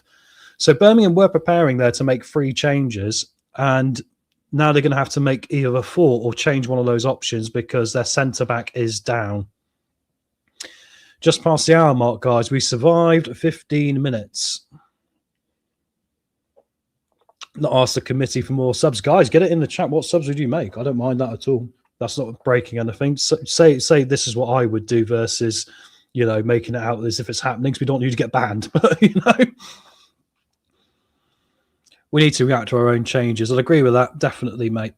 You'd argue now, after 15 minutes of looking at this, if I was the Birmingham City manager, I'd go, well, they're going to close this game out unless we do something else here, right? So you're right. We're going to have to counteract back in the changes, right? And surprisingly, Neumann looks all right for Birmingham. Might have just been a bit of cramp. But the first indication I saw from their medical staff was the arm doing this, both of them. I can't do it because I've got a microphone in this hand, but... No, it is going to be a change. He is coming off, and it's going to be Asai Samuel who's going to come on to replace him. So they've got a centre-back coming off and a right-back coming on, which is interesting. So that would suggest a shape change here, guys. Patrick Roberts is coming on as well. I didn't quite see who he's coming on for, but we will get this all confirmed. And it's going to be Doyle, I believe, as well. Yep, it is Doyle as well.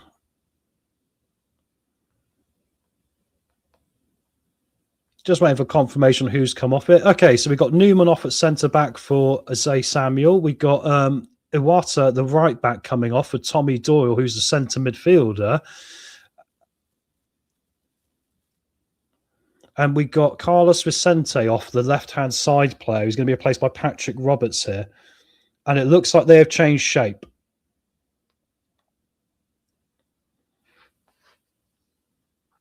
So they've changed shape here, guys. I can't quite see what it is yet. As soon as I confirm, looks like they've gone 3 at the back.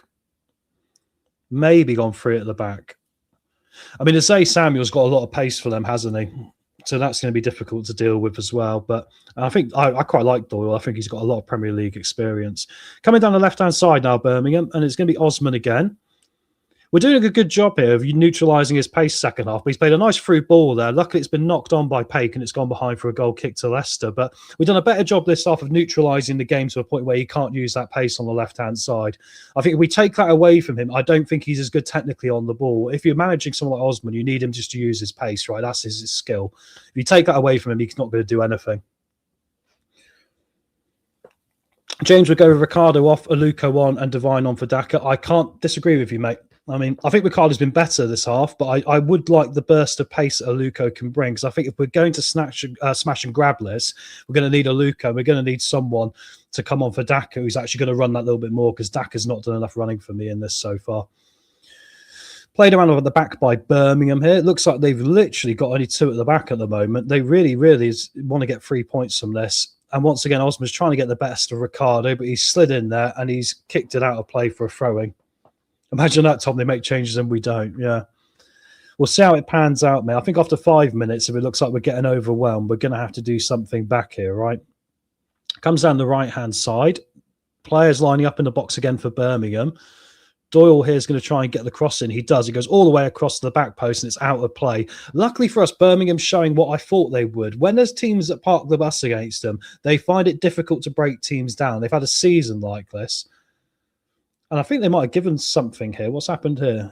The referee's blowing. Something's going on just slightly off camera, guys, and they're not showing it down in the left-hand corner of the picture. Oh, I see. It didn't go out for a goal kick. It went out for a throwing. My apologies. The cameraman in Birmingham is not very good, I'm afraid. He's not catching the edge of the pitch, so you can't see the ball goes out for a goal kick or a throwing, which is really helpful in the circumstances, right? So I'm having to make assumptions which make us look stupid. We're still hemmed a bit in here, but we've got everyone back behind the ball. Wink's trying to come forward now. Takes on 2 men, including Osman here. Battling for the ball. We have lost out, but he's going to quickly get back into his position here as Fatawu comes back to offer out some defensive support. Wagner across now towards the opposite side in a switch of play. Here's Asai Samuel getting involved for his first touches of the game here. It's still outside the penalty area on this right-hand side for Birmingham. They're going to cross it in a minute, surely. We've got players back. We're trying to shield them out of play here. Nelson's going to intercept that cross, and it's going to go out of play for a Birmingham City throw-in here at the top end of the pitch on the far side. Kingy subs now. I'd agree, Graf. I think we might need to bring in some energy. But so far, I've got to say, ironically, it's been a better second half than it has been first half. But I think, obviously, we have got to change the mentality here because we've got the change from the fact that we've had to go for this new shape. And I appreciate him making a change. Ball's been played through, though, and Birmingham have scored. Is it offside? No. It's been given. Stansfield has scored.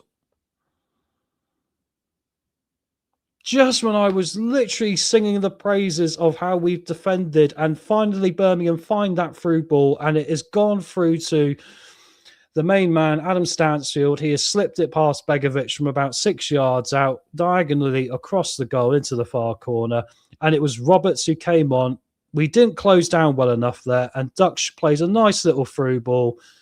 He's got away from him and he smashed it across Begovic into the bottom corner. It is, unfortunately, guys, Birmingham 2, Leicester City 1. And that is such a shame because I will say I think we started the second half a lot better there. But it all is going to count for nothing. And now we're in a position where we got to get a goal, at least one. So we're going to have to be a bit more brave here in how we face this second half. That one might have been offside, ironically. But in some ways, you kind of go, well, the first one they had, which was ruled out, was definitely not offside. So what can you say? Survived a long time. 66th minute goal. Makes this Birmingham City 2, Leicester City 1. And where do we go from here, guys? We talked about changes, and this is it. They can't maintain concentration. They did so well for like nearly 20 minutes there, and then just one moment gone. That's it. Throws it away. Going to be tough now. No offside flag to save us this time. It looked close to me, Blue Fox, as well, if it was offside or not. It's very difficult. And I've been trying to be positive and put some positive energy out there for the second half, just to see if it helps. But it does make me think now that it might be all Birmingham going forward. I predicted 2-1 Birmingham, didn't I? I need the points in the prediction league. No, it's not about me. It's about Leicester. Anyway, here come Birmingham now, once again trying to break free. There's been a push on the back there of Nelson, I believe, and it's going to go out. No, Luke Thomas, sorry. And it's going to go out of play. I think it might be a free kick. Get that passenger Daka off. I do. Joe, it's funny. I think Daka should have come off at half time. And if I was the manager, I'd have given him a right telling off because I think he's been useless today. I think if you're given an opportunity to come back into the team after AU's had a run of games, I think you've really got to be looking to make an impact. And he really, really didn't want to be there, in my opinion. In my opinion, I don't think he wanted to be on the pitch. But there we go.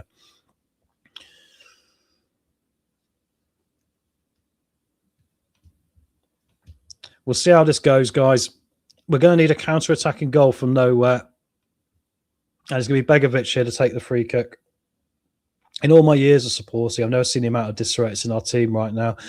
We're certainly not a team, unfortunately, mate. We're a group of individuals, which is the frustrating thing. Really frustrating. Do you know what? I know the transfer window's closed, but I mean, we heard this comment from certain Leicester players behind the scenes getting frustrated about certain players walking around at training, not putting full effort in. If any player is still doing that, and if I was Kingy, I would just, even if we're going to get a bit low on numbers, just get them training with the under-21s, get them out. You know, because Patson Daka to me looks like he doesn't really care. He doesn't really care. Just get them out now. promote Hutchinson from the under-18s. You know, we need players who are literally not going to be anti the group as well, right? Are not going to take away from the group, because we might have, say, a group of players right now. Say there's like 5 of them who get on really well and they're all pulling in the right direction. We need to contribute more to that and stop these noises from the other players who are being useless, really negatively affecting that. Was the red a red? I didn't see it. It was, mate. It was. What it was Osman was up on the far end of the pitch. Deckled over Reed, came sliding in, studs raised, caught him on the ball of the ankle. You'd argue that if it wasn't a case where the Birmingham City players surrounded the ref, the fans got on it, that maybe it'll be a yellow card, but it was a red card because his studs were raised. It was very, very childish, is what I'm going to say. Ball forward for Leicester now, though, guys, on a set piece. Oh, and it's flicked over the Birmingham crossbar. Hello. That was a big chance. There was Patson Daka, for all that being said. We had a free kick there. Well, just explain what was going on. It was inside our half, but we chucked everyone forward here to try and make use of it. And it came forward, and Patson Daka went for an overhead kick, would you believe it, rather than head of the ball. But he was 6 yards out and put it miles over the crossbar. I see Aluko is warming up, guys. So that is one bit of good news here. Hopefully Aluko will be able to come on here. I'm still here, and I thought they would score. I still think we can score, ironically. But I mean, we're going to have to do something we don't normally do, and that is we're going to have to be clinical. The Sellers is coming off. Aluko is on, guys. I think that's a wise decision. The Sellers has been okay, but he's not torn up any trees today. So Aluko is on.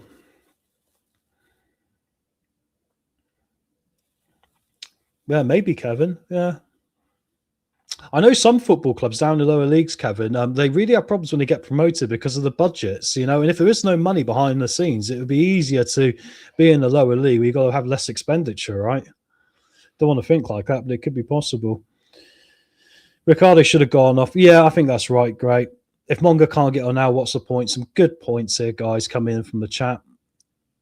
And now we're back, obviously, defending here, and it's going to be Birmingham now putting us under pressure again. He hasn't played for a while. Yeah, it's true. I think they were saying like it's been like almost a year, hasn't it, or something, which is crazy. So, yeah, I think, you know, I think it was an okay performance from the Sellers today. I think it was okay. I don't think he was the main problem. I bet he's probably looking to who's starting on the right of him and going, oh, my God, how am I going to make this work, right? Anyway, here comes Birmingham again. Birmingham had 19 shots, 6 on target, more than double we have. And here comes Osman now trying to take on Ricardo again. Ricardo slides in and blocks the ball, but the second ball is going to be won here by Wagner, who's pushing up. Comes back in towards the 6-yard box, headed clear by Leicester. Skip there, there's been a foul there on Winks. Winks has done a good job there to win the free kick. Or was it Luke Thomas? Sorry. No idea yet. Tactically naive, yeah. A bit like it, mate. Well, we got about 20 minutes here to hopefully steal the most unlikely of equalizers.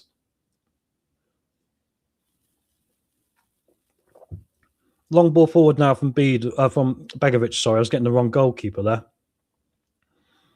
Unfortunately, we can't win the second ball, and it's going to go all the way back to Birmingham here. Asai Samuel coming towards halfway. We're trying to shield them away from us here, but the ball is going to be kept by Birmingham with Doyle and goes all the way back here to Iwata. Clara coming forward, comes towards halfway. He's going to go out to the right-hand side again. Birmingham playing a little bit wider now. They know we're going to have to be narrow here with a lack of numbers, so they're trying to play a bit more wider and around us. Overlapping run there for Roberts. Trying to find Asai Samuel. That's made a difference, those two coming on for Birmingham, hasn't it? Roberts has come on and Asai Samuel's come on and played very well. Down to Wagner here. Still, Birmingham haven't really got anything to worry about, have they, guys? Because they're 2-1 up. Here comes Osman coming inside. Plays it all the way across to the middle. Back to Clara. Birmingham have got us hemmed back again here. So much of this game has been Birmingham pressed up into our half, and they've got their centre-backs halfway in the half. And now there's going to be a cross in here, and it's going to go behind for a corner to Birmingham.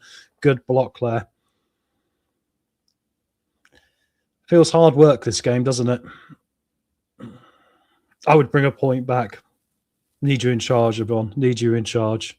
Here comes another change for Birmingham. It's actually going to be Priska this time, who I thought had already come on. He's going to replace the goal scorer, Adam Stansfield.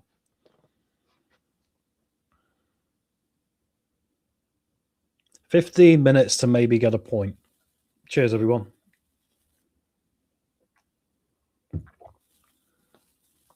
I'll just see what else is going on in the Championship, because, I mean, it would not be helpful now if West Brom started winning, would it? They might very well be doing that as far as we're aware. Currently, it's West Brom 0, Stoke 0. And actually, West Brom have had more of that game, guys, which is quite concerning. Oxford are still holding Coventry 0-0. There's been a red card for Coventry in that game as well, though.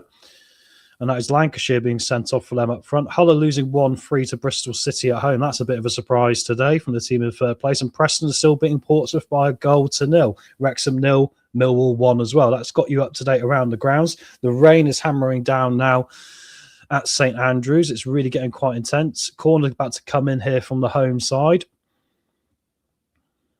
Every game is hard work. It feels hard work. It feels tiring, mate. Here comes the corner in now. It bounces around. It's going to go behind for another corner on the far side. No, it hasn't. The referee's changed his mind. He's given a goal kick to Leicester. That was Prisk's first touch off the bench of Birmingham. Gets his head on it. He's put it behind for a goal kick. Helpful stuff. Yeah, I think we should make some changes. I don't understand why we haven't made any changes here, guys. I think Jim's brought it up there as well. A lot of people in the chat, you're all saying the same. And here we got some changes. And guess the first one is? It's Jordan Ayew. No, don't worry, though. There's two more. Richards and Mukasa are coming on as well, guys. So we have got fresh legs for the final 15 minutes here. We're going to see who the change is going to be for. If one of them isn't Patson Daka, I might throw my microphone through the screen. As far as I'm concerned, Patson Daka, don't even put him on the bench next week. He just showed us nothing today. I should say to him, why don't you go have a holiday? We'll keep your wages for the whole month and you can go have a holiday instead. So we're going to see Daka off. Fantastic. That's a good start. And it's going to be Ayew coming on for Daka. Oh, what a mess we're in. Ayew's coming on for Daka, guys. Fatawu is coming off for Richards. So Fataru's off, and let's see what the last change is here. There seems to be a queue of Leicester players queuing up to try and get off the pitch here. And Mukasa is on, and who's he on for? They didn't show the board. That's helpful. Thank you very much, guys. Just going to confirm it now. So, yeah, unfortunately, it is Jordan Ayew on for Daka. Hopefully, Kirsten, the commentator, will do well. We've won a free kick here, guys, in their half. And we're going to send everyone forward here. It's Fatu off for Richards. It's whiskey time now. Cheers to you, mate. Win it together, right? And it's Aribo who's come off from Mikasa, which is probably the right decision because of the yellow card as well. Long ball forward now from Ricardo, who's still on the pitch somehow. And it's going to be picked up by Beale. Oh, we got to win that. Beadle has picked that one out. I joke about Beadle's about all day today, but he's been a bit like that. I'd say for a guy that's not the tallest goalkeeper, he's come out and claimed the ball pretty well today, guys. He really has. We got 13 minutes here. Clibbo, you got your wish. Why do managers always seem to wait so long to make subs? It's a very good point, Blue Fox. I would have made it a bit sooner if it was me, but we're only one goal behind. I'm not going to write it off yet. As I say that, here come Birmingham down the right-hand side here. They're going to play a deep ball across, and it's read well there by, I believe it was Nelson that's been kicked out for a throwing here to Birmingham. Good stuff blocking the counter-attacking option there. Daka gets my man of the match today. Oh, mate. Terrible. Play down to Clara. Wagner. Hope the rain floods the pitch. Stephen, I was saying to like Wayne and Jim and Chris earlier, I was saying, remember Blackburn this year had a couple of games called off for waterlogging the pitch, right? We're in the position now, where, especially with the last games against Oxford and Charlton, where we need to start faking water mains bursting, because then we can have the whole game replayed again. I mean, I'm sorry, desperate times call for desperate measures. Let's just literally have someone behind the scenes, maybe it would topple Rudkin, just break a water main with 10 minutes to go, and we can completely replay the games like Blackburn did, right? I mean, we're desperate. We need to do something. We might have won those games in the replay. Anyway, don't worry, everyone. Ayew will come on and save us. Might want to stay in Lanzarote, mate. You're not missing much over here, and it's still raining. I still think my strategy of flooding the pitch if we're losing will get us out of trouble, but we'll see. 10 minutes to go, guys. It's behind here for a Leicester goal kick. Good question, Nate. I'd say Aribo remind me a bit of Ndidi. He's a bit like light and fairy on the ball when he comes forward with it, you know, little light and airy, I mean. Got a nice couple of turns there. I'm not sure about how physical he is for this league. He looks like he lacks a little bit of physicalness, which he could do with. I think the Sellers was okay. I think he looks, obviously, he needs to get his fitness up a bit more, but his positioning was fine. But obviously, when he's playing alongside Ricardo, it's hard to judge him a little bit because Ricardo had, in particular, a pretty terrible first half showing. They really did. Fourth from bottom, well said, Chris. Luckily, we can't go into the bottom three unless we end up getting absolutely utterly hammered here, because the goal difference is well in our favour over Blackburn. But the more games we lose, the closer it will get. We're trying to chase down Beadle there. Skipper's winning the ball with Luco, and it's gone out of play. 10 minutes to go. Who takes a penalty if we win one? Oh, don't even. Oh, no, it'll be Jordan Ayew, won't it? Ronald, that's a great question. We don't want Jordan Ayew taking it, do we? Anyway, Birmingham got the ball here. Andy Kingpens. The game's opened up a bit now. You can tell we're at the point now with 10 minutes to go. We're going to have to open up play a bit here. We can be as tight and compact as we want, but we're going to have to be a little bit braver here. If we end up conceding another one, we end up conceding another one, but we need to try and get the ball in the back of the net. Ironically, this could be a very, very good point for the next 15 games for us after this if we can snatch it now, but we need to show the bit of guts to be able to commit to winning it. Maybe a corner will be our best bet, although not having Vestergaard in the team's a bit of a nuisance. He's very good from corners, isn't he? Ayew lays it off here, and there's going to be a counter-attack from Leicester. Skip's had an arm put around him, then he's been brought down. There's going to be an opportunity here to maybe put the ball forward. Skip is saying, why haven't you booked him? Because he dragged him down there, and he's completely right. He dragged him down with the ball, you know. I think it should be a yellow card there. That is cynical, and the referee's not given it. But it will be, and we haven't gone long with this one. We're trying to play it out from midfield, and unfortunately, we've given it away to Birmingham. It's gone to the back of the defence. Oy, oy, oy. Match stats: Birmingham 20 shots, 6 on target. Leicester 6 shots, 2 on target. They've had 33 shots in the box and 10 shots for us. 10 touches in the box for us in their box. They've had 70% possession, guys. 79%. We only had 20 today. Red cards made a difference, right? Hey, Wiz Fox, nice to see you, mate. I think it's possibly the worst team. It's up there, isn't it? I think with Leicester teams that have been bad. We've had some bad teams here in the years, but this team is up there, aren't they? If we can even call them a team. I actually think the team we went down to League One with last time is probably not as bad as this one is. This one just looks really weak. Ball play through now by Birmingham. They're going to get towards the 6-yard box. They're going to play it back out to the wing here to try and get the long ball across. Been flicked on there by Ricardo. Osman's going to pick it up again now. Tries to play it in. It's going to bounce around here towards Paik on the edge of the penalty area. Strike from distance from Doyle. Luckily, he didn't catch it right. With 8 minutes left here, it's gone over the right-hand side of the net, and it is in the back out for a goal kick. I'm not giving up hope, guys. I'm not giving up hope. It's not been pretty. We've made one mistake this half, which has cost us. Like we made one mistake after 3 minutes in this game to go 2 goals down.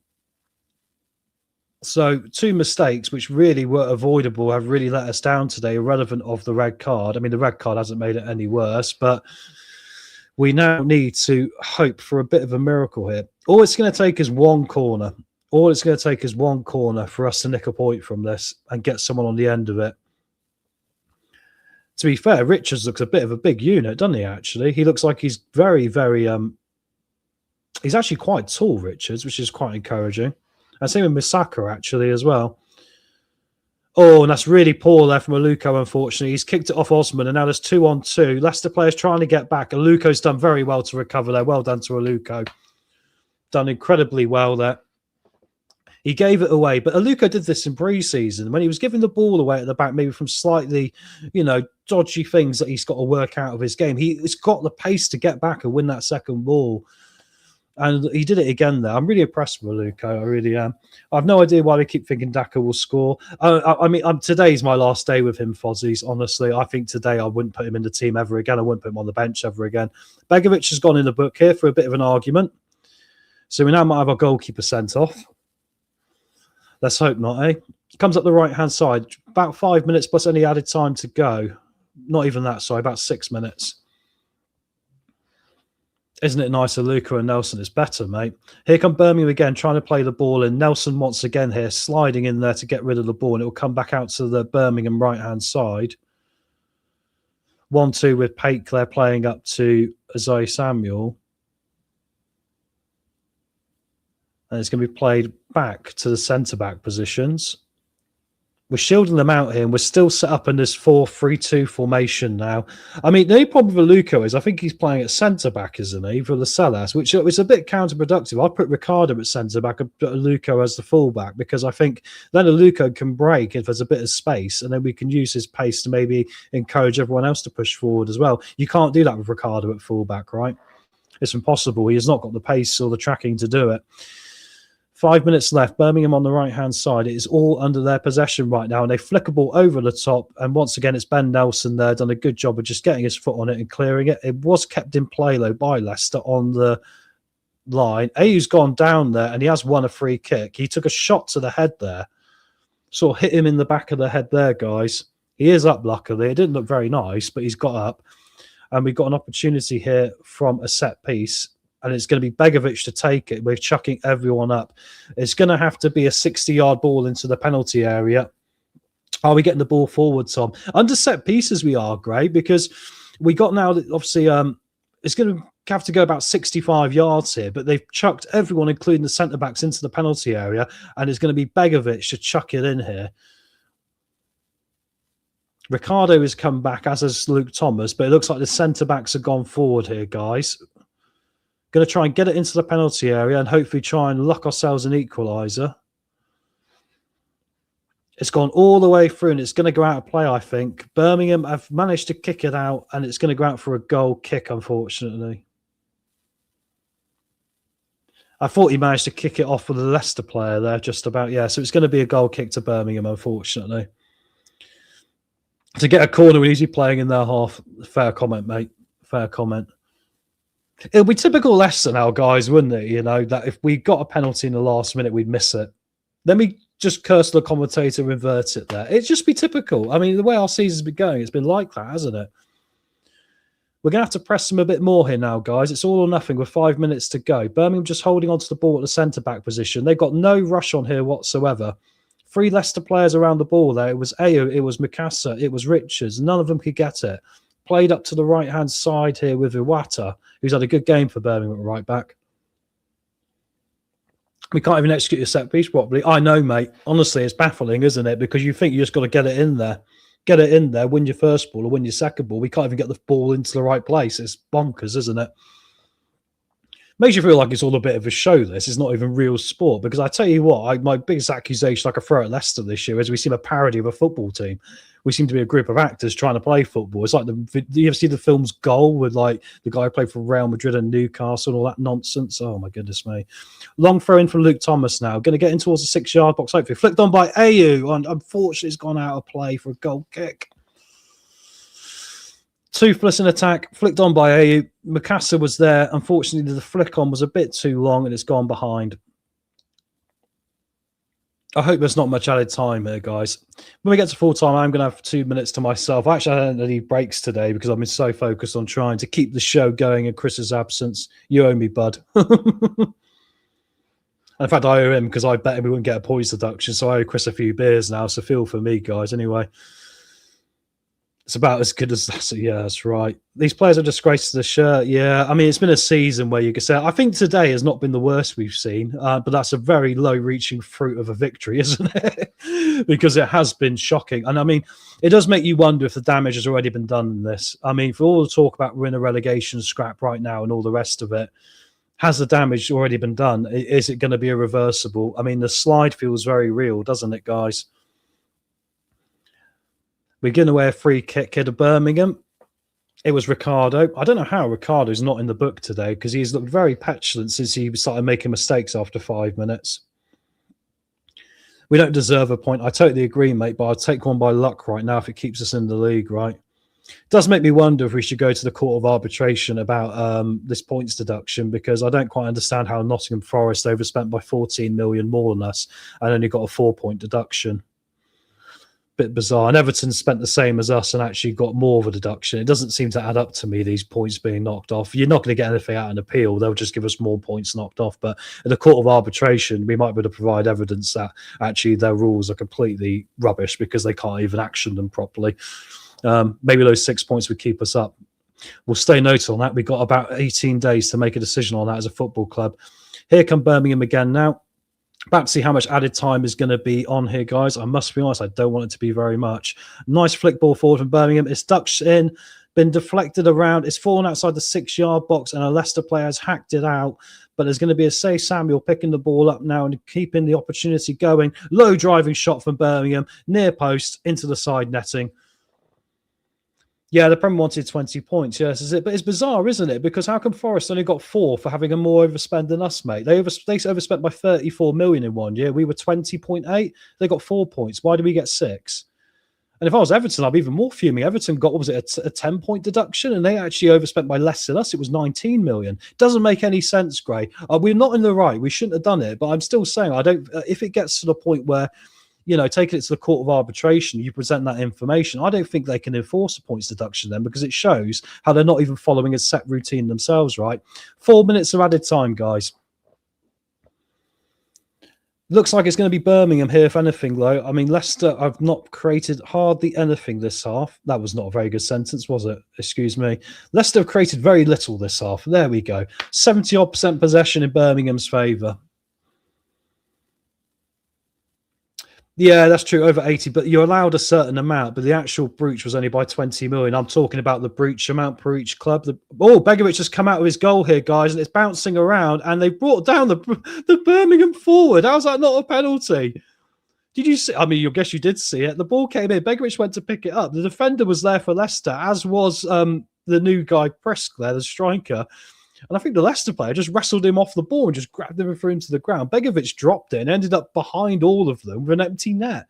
Luckily, it's not gone in. It's still 2-1, but it's utter chaos. But yeah, no, I was talking about like what the breach was. I mean, you're allowed losses. That's not the problem. The losses were about 80 million, but you're allowed a certain amount, right? The breach was, yeah, like we were 20 million. Everton were 19.8. Forest were 34.4. The breaches and the points have been different for all of them. That's what I don't get. Not excusing it. I'm just saying if we need to save 6 points, we might as well fight it in court away from the EFL, because they're not going to like it, but they might keep us up, guys. 2 minutes gone of the added time. Begovic came out and he basically realised he was just stood outside the area and he couldn't grab the ball. He's already in the book. He would have got a straight red if he grabbed it, guys. I mean, the comedy of errors that is Leicester City Football Club is summed up right there towards the end of the game, isn't it? And imagine that. Imagine if Begovic had got sent off. We'd be back down a goalkeeper then. He could join a Coley, sorry, and also Decordova-Reid on the sidelines. And they'll both be missing for the next game now. Still down towards the Leicester goal here, honestly. It doesn't look like anything's going to happen here. We need the most miraculous of counter-attacks you're ever going to see in football to get something from this. Wagner now trying to come inside here for Birmingham. No, he's going to run it to the corner here. And it's gone out of play here for Birmingham throwing. 1.5 minutes to go. Thank you very much, chat. Jeff, thank you very much for bringing that to my attention. You were saying, thank you. 60 likes. Thank you very much, guys. Obviously, if you are new in here, give the channel a like and a subscribe. We're a very friendly community. We've got over 100 people today watching us, which is very kind of you all. Unfortunately, it's not going to be a good day for us again. But at least we're in it together, eh? And the post-match show today, we're going to have my boys Wayne and Jim here. Brad's not going to pop along, I don't think, unless he changes his mind. We might see Brad as well. I'm pretty sure he's out with his dad having a few beers, so well done to you. Jason, I'll be getting more bored every time I watch a game. It's a bit underwhelming, mate, isn't it? I'd agree with that. 1 minute to go here. There's going to be a throwing to Birmingham halfway inside their half, so if we can win the ball here, who knows? But we haven't really looked competitive, have we? 30 seconds to go. Are Leicester going to do something miraculous here? Asai Samuel's coming forward here now.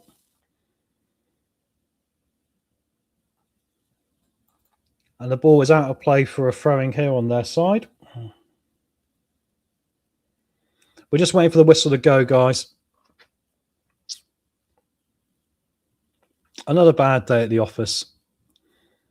All right, Jim, I'll see it in a minute, mate, all right? Tick past the 4 minutes here, guys. I'm just literally waiting for the whistle, and that is going to be that for this one. And there it goes. It is full time. It is Birmingham 2, Leicester City 1. Oh, my word. And here we go, guys. Game over. We have lost again. Another red card. Another poor performance. Unbelievable scenes here. We are bang in trouble, everyone. We are bang in trouble. It looks like we're devoid of ideas. It looks like we're lacking energy. There isn't a full commitment from the entire group. There's frustration creeping in, which is leading to red cards. For all the speak about uniting the football club from our chairman, the way it's being led right now is actually doing the opposite, because there is no actual reality check about where the football club is. And it's disturbing to me, this, because until the football club realizes it's bang in trouble, I don't think we've got any hope in hell of getting out of this mess. But anyway, guys, stick around. We're going to literally have a 3-minute break here, a minute or 2-minute break. I'm going to grab myself another refreshment lined up, ready to go. And we'll do a bit of post-match chat here with Wayne, and then we'll see how we get on. I think Jim's got a message I need to read as well. So stick around, guys. Wayne's in, but we'll get to him in a minute. And we'll be back here in about 2 minutes' time. Cheers.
Here we are, Wayne. Welcome along, mate. I got the message from Jim. Unfortunately, Jim's not going to be able to join us today, guys. He's got a family emergency going on, so we send him our best. Obviously, that's more important than football, isn't it? So all the best, Jim. Hope to see you again soon, mate.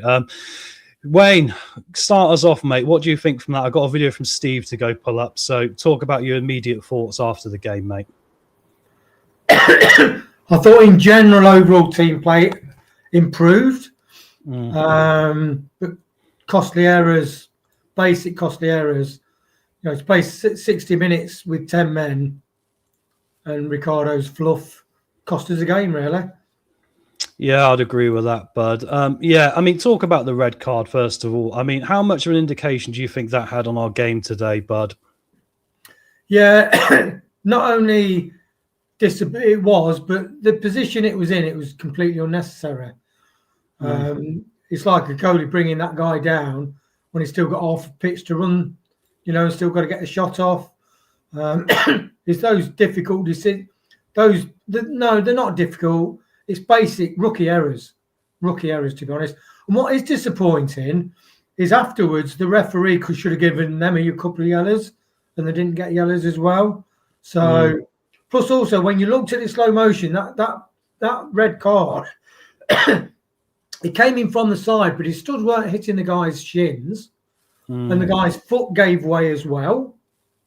So I don't think it was the same as the 2-footed on the shin. And I think if VAR would have looked at that, they would have said that's only worth a yellow. Yeah, fair point. Let's quickly get Steve's view. And Steve's obviously been at the game today for us. He's give us a little match report. Wayne's voice is already going because he's been so angry at the game today. Bless you, mate. Keep drinking that beer. So let's give ourselves a rest a minute, guys. And let's hear what Steve had to say. Elm, obviously, who's a very good Leicester social media guy as well. Let's get him in and see what he's got to say. Hello guys, wow, there we go again, game ruined by a red card.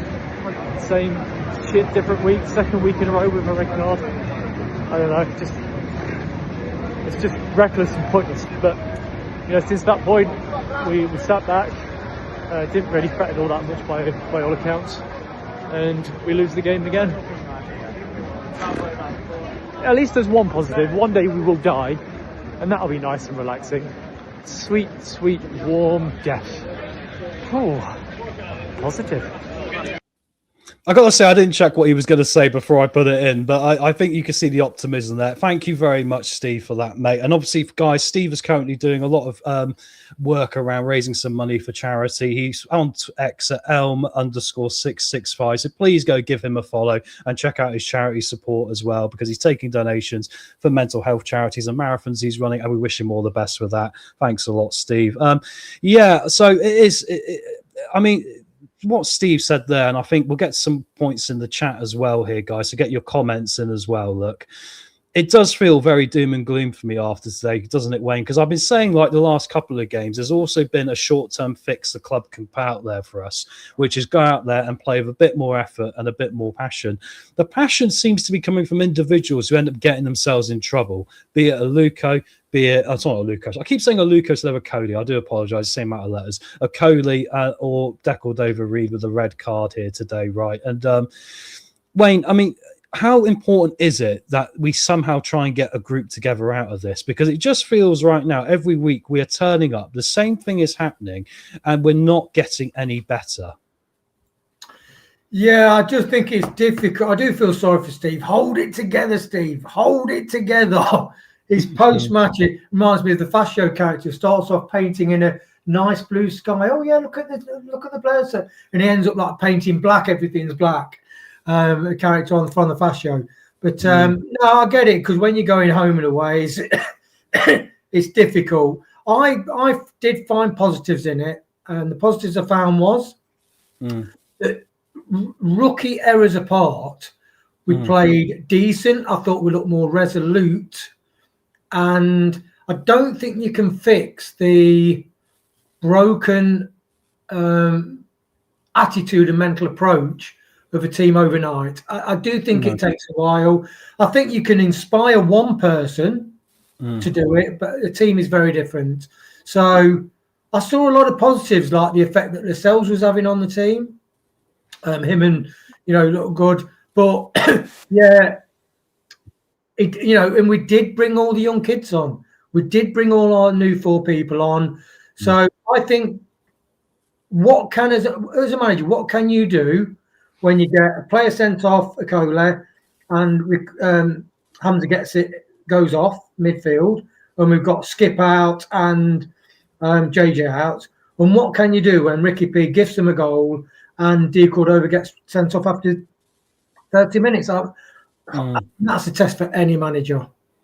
It is. I definitely agree with that. I think it's like it's the worst environment to try and start from when these things happen, isn't it? The more I think about this, just to quickly bring in a point Andreas has said here, we need a director of football and a new manager. Also, the board and owners need to take a good look at themselves. Very poor. I want to piggyback off your point here, Andreas, and actually follow on from this and say, in hindsight, I know hindsight is a wonderful thing in all of our lives, and we all say it, right? In hindsight, the Marty appointment was probably a mistake, because it didn't resolve the problems you were talking about, Wayne. Actually, the toxic nature behind the scenes has certainly continued under his premiership as our manager, right? And Andy King's now coming in with that lack of experience, trying to sort that out as well. And once again, I take it back. The club has made some awful decisions along the way. The money we've spent on these players, it is astronomical, the amount of problems that we have got wrong here. And the worrying thing for me is I do not see an absolute rushing to get this fixed, to get this sorted. And then the weeks trickle by. And once again, this week is a carbon copy of last week.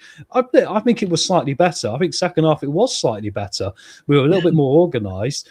But we need to be in a position where we actually can be able to score goals as well, which seem to have dried up yet again, because these individual mistakes, Wayne, aren't they punishing us on the pitch side of it? Yeah, that completely nullified our chance to... Because we did look half decent on the break, and you could see there were some possibilities starting to happen. So we were more solid. But look, to get a sending off 20 minutes to go, that can cause you problems. But to play an hour with 10 men after last week, playing nearly second half, it's unsustainable, you know. So one thing I will say is, the last couple of weeks we haven't folded like we have previously. So that to me either says we've just been lucky and the shit at finishing, the teams that we've been down 10 men, or we've been more resilient and we are developing a bit more of the character. But I still, you won't. It's like if you change your budget from spending too much and not earning enough. You don't click your fingers, it happens overnight. Like Brad said last night, it's not a quick fix, some of these things. Like your life's upside down, you get bumped for a load of money, or you make a wrong investment, or you're with the wrong person. You don't change those things, significant things. You don't change them overnight. So I do view it in that way with Leicester City, but I think we've come a long way to sort what we need to sort out. But unfortunately, it might be too late. This is my devil's advocate I was going to throw back at you. Scott, we're going to do your question next, mate. And guys, keep your questions coming in, because that's what I'm going to do on this post-match. I'm going to keep it to questions, and then we'll do some ratings at the end, right? I think to talk about that game in depth too much is kind of too depressing, really. But I must be honest, I know we got 15 games to go. I really kind of feel it's too late. I think no matter what we do now, I don't want to be Mr. Negative. I just think these problems that have been so enrooted to this football club now for so long, they're not going to disappear. I don't think we can get around this. And our only hope this year now is to really get united as a group and show some backbone. And otherwise, the descent will keep coming, won't it? Scott, great question. Due to the nature of the card, Wayne, would you drop Reed for the rest of the season? What do you think? We talked about it a bit. I talked about it in the match, didn't I? I said, look, if there's players like Daka who aren't going to turn up and do it all, I would just say go to the under-21s, you know. I'd actually say to Daka, you're not getting paid. I mean, that's where I'd get in trouble, but I wouldn't pay him. Yeah, I don't agree. You know, I mean, what did Daka contribute in the match? And it's no surprise. It's like 2 + 2 = 4. You're never going to get 3, because mathematics is absolute. There's no, it might be this. It absolutely is that. So what has Daka produced? Absolutely nothing. Yeah, he was terrible. He was terrible. You think you come in after a long way out and you think, oh, well, you know, he's also got to fight for a new contract somewhere for next season. If I was any club looking at him, I wouldn't offer him £5.50 and a packet of skips to come into my football team. I really wouldn't. If I was Scunthorpe United in the conference, I wouldn't gamble on him. No, and I think so. Historically, we have rewarded awful players. And just really, you think of this is Daka has been in the Premier League and he's played in Europe. How bad a professional are you that you haven't developed the ability to have spatial awareness, the ability to control the ball so it doesn't run away from you. So you've got this, and your shooting is, I'm sorry, that is absolutely atrocious. Yet historically we've rewarded those people, like Faz's attitude, Samari's, you in your cattle prod with Samari. I'm so glad they are all going, and I don't think it's an overnight fix. I think the players we're bringing in, to me, shows intent. So I think there is an intent to change things, but it just hasn't been a quick fix, and it's painful during the process. I tell you what's worrying for me is the fact that Gary Rowett might be snapped up in a minute. I'm not saying he'd be the be-all and answer to all of our problems, but I think in the short term, that little bit of experience and how to organise a group, like Oxford, he did with Oxford, where he had them disciplined. If they made a mistake, they know they concede, so they didn't make mistakes. This team makes a mistake and we concede right now. The basics of the game, I think he could bring to us. And if he goes to Blackburn and we get relegated over Blackburn on the final day, how are we going to feel? It's going to be very... Would you take him then, Tom? Would you take Rowett? I think I would now, yeah, because I just think the thing we really, really do suck at, apart from our effort and attitude, is we're getting punished for individual mistakes as well. And I think every other team in the Championship with an experienced Championship manager, be it a Mark Robbins or a Rowett, they don't seem to make these mistakes as much. They seem to be disciplined enough to be organised to not make them, and it is punishing us right now. Chris, I see a lot of your comments, mate. Hope you're doing well, bud. I'm not going to put some of them up, Chris, because obviously, as you probably see, guys, in the chat, Chris isn't very happy. Shame he's not here, because he'd be ranting and raving and making it probably a better post-match. But I agree with this with Derek. Tom, do you think Rowett would come for this length of time, or he will be saying, look, if I come, I want a contract? Well, now he's got competition from Blackburn. I would say we'd have to give him a contract, wouldn't we? But if we're heading towards League One, who would we have as manager? He'd seem to be a pretty decent fit, wouldn't he? Yeah.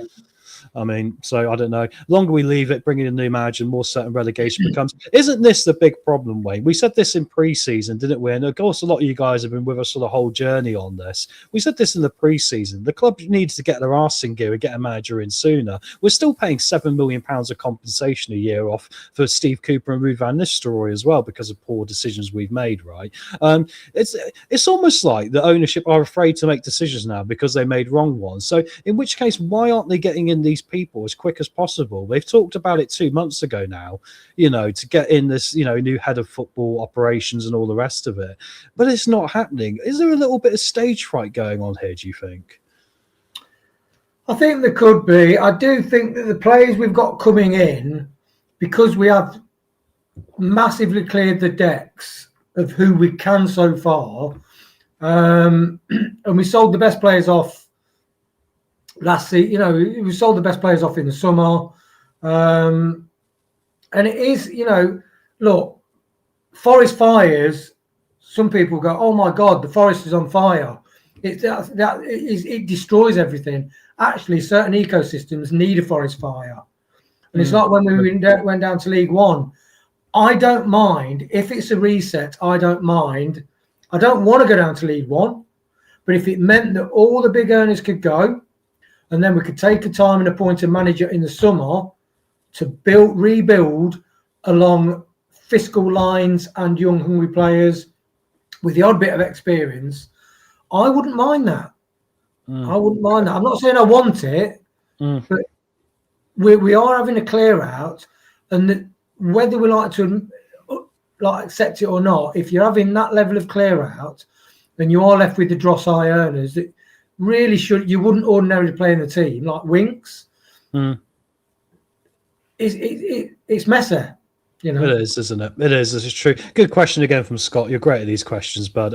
This is a good one for you, Wayne, as well. We were talking about individual mistakes costing us. It was interesting because second half, Aluko made an individual mistake, but he ran back and got the ball and won it back again, which is the first time we've seen that. Ricardo couldn't do it, could he? So would you start the likes of Monger and Silko now? Because we are still seeing people like, obviously, Bobby's had this thing today. AU and Daka, I mean, we're completely pissing up a tree here, aren't we? Even trying, to be completely honest. Are you in a position now where we should be seeing these guys start games? Yeah, I really like Silko. I like what he's done when he's come on. Monger, I don't know what's going to happen to Jeremy Monger when this summer comes along, what he's going to decide to do, what his family are going to chat about. And with regards to Deco, so it's like when they say about age, but you know, if you keep yourself fit, look at Lascelles. They had to bring him off after 70 minutes, but what a performance! So it doesn't matter how old you are, whether you're coming back from injury. If your attitude's right, you're a bloody good footballer. You've got a good footballing brain, and you have a bit of luck. You are good enough. And Ricardo, I'm not worried about his age, but his ability and his spatial awareness is just not there anymore. So that's why I think, you know, why we're giving Ricardo the captaincy. Yeah, it seems to be a daft decision. I got this in my hockey team. The guy we got as a captain isn't a leader, and it completely ruins the whole point of having a captain. And it's exactly the same problem at Leicester. And it is that it creates a night and day difference between how you turn up as well. I really do believe that. Interesting question here from Ronald. Interesting point. The only hope I have is with Sheffield Wednesday relegated, there are two worst sides in the Championship this season.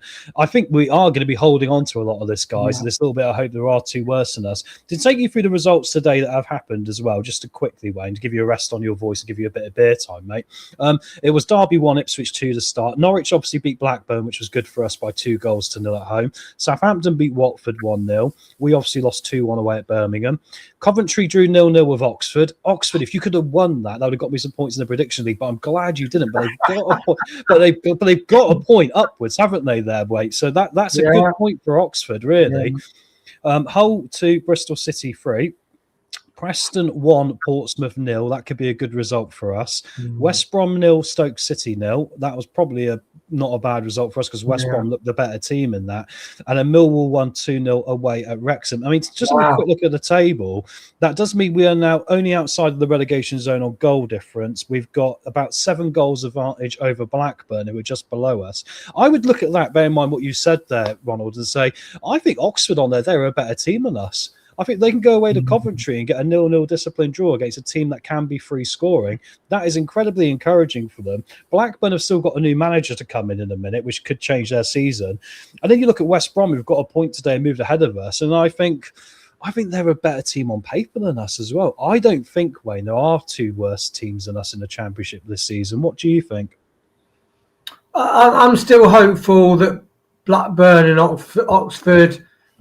I think in the transition, you know, I can see where we're heading in the transition. I can see Lascelles, if he stays fit. Him and Nelson look quite good. So when we went down 10 men and brought the first sub on, we were kind of playing 4-3-2 and letting them have the ball out wide, weren't we? Which normally would have been catastrophe. Yeah, I thought we dealt with all those balls in the box quite well, and that was Lascelles' influence. And I think him and Nelson did look really good. I just think if you take the individual errors, like we used to have a go at Faz, didn't we? Really give Faz a roasting because he used to throw away a goal by just random haphazard play and decisions. So I don't know. I think without the sending off and without Ricardo's goal, we would have won that game. No, but Just amazing though, and this is how messed up we are right now, Wayne. I'm sat here thinking if we hadn't had a red card, I doubt our focus would have been half as intense on that second half. Isn't that a bizarre thing to say? But the way we started the game with 11 men and the mistake we made from being just so haphazard with the ball, I mean, just ridiculously chaotic with it, and then you just think.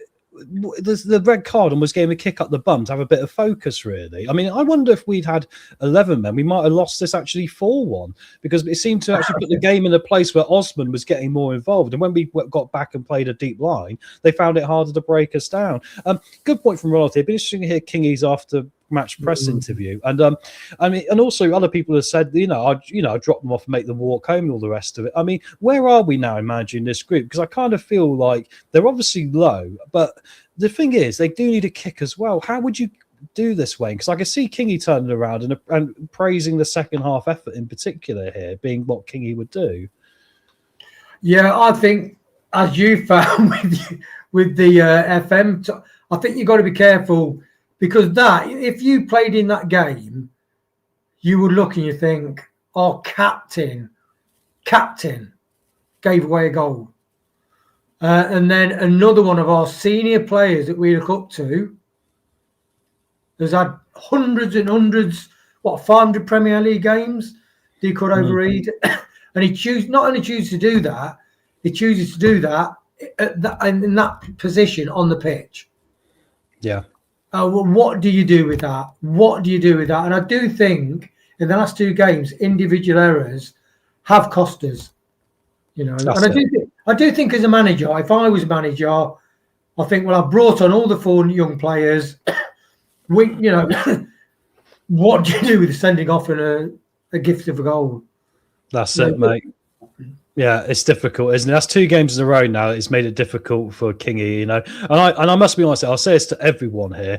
Like, Kingy's not the right man for the job right now. I mean, we all had a little bit of hope that he would bring a little bit of energy to it. But, I mean, there's only so much energy you can bring to this group already, isn't there? Because they're obviously all a bloody mess. And I just hope the fans don't turn on Kingy long term, because I think he's in a situation which he can't win, right? Yeah. You know, do you think, Scott, with the players that we have fit, we could start a 3-4-2-1? I think we could, but I think we're going to need a managerial change for that to happen, mate. That's very similar to what Charlton play, isn't it? And I think, ironically, when we're looking at defensive frailties, that is a very good system idea to try and solidify the defence. And unfortunately, I agree with Derek. I think Sheffield Wednesday are better than us. We've still got to go to Hillsborough, I believe, and play them. And I wouldn't be surprised if we lost to them. Michael, every club's better than us.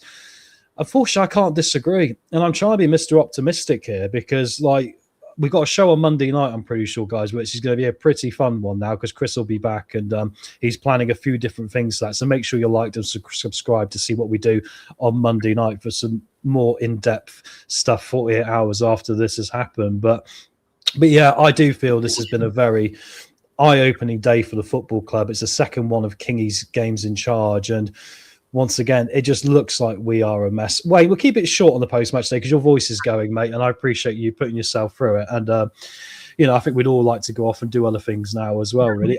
Right, so let's give it, first of all, should we do man of the match first? Get your man of the match in the chat as well there, guys, as well, of course. And I'm going to start with this one. I think today it's very difficult to really give a man of the match because I think there was no one who was particularly outstanding.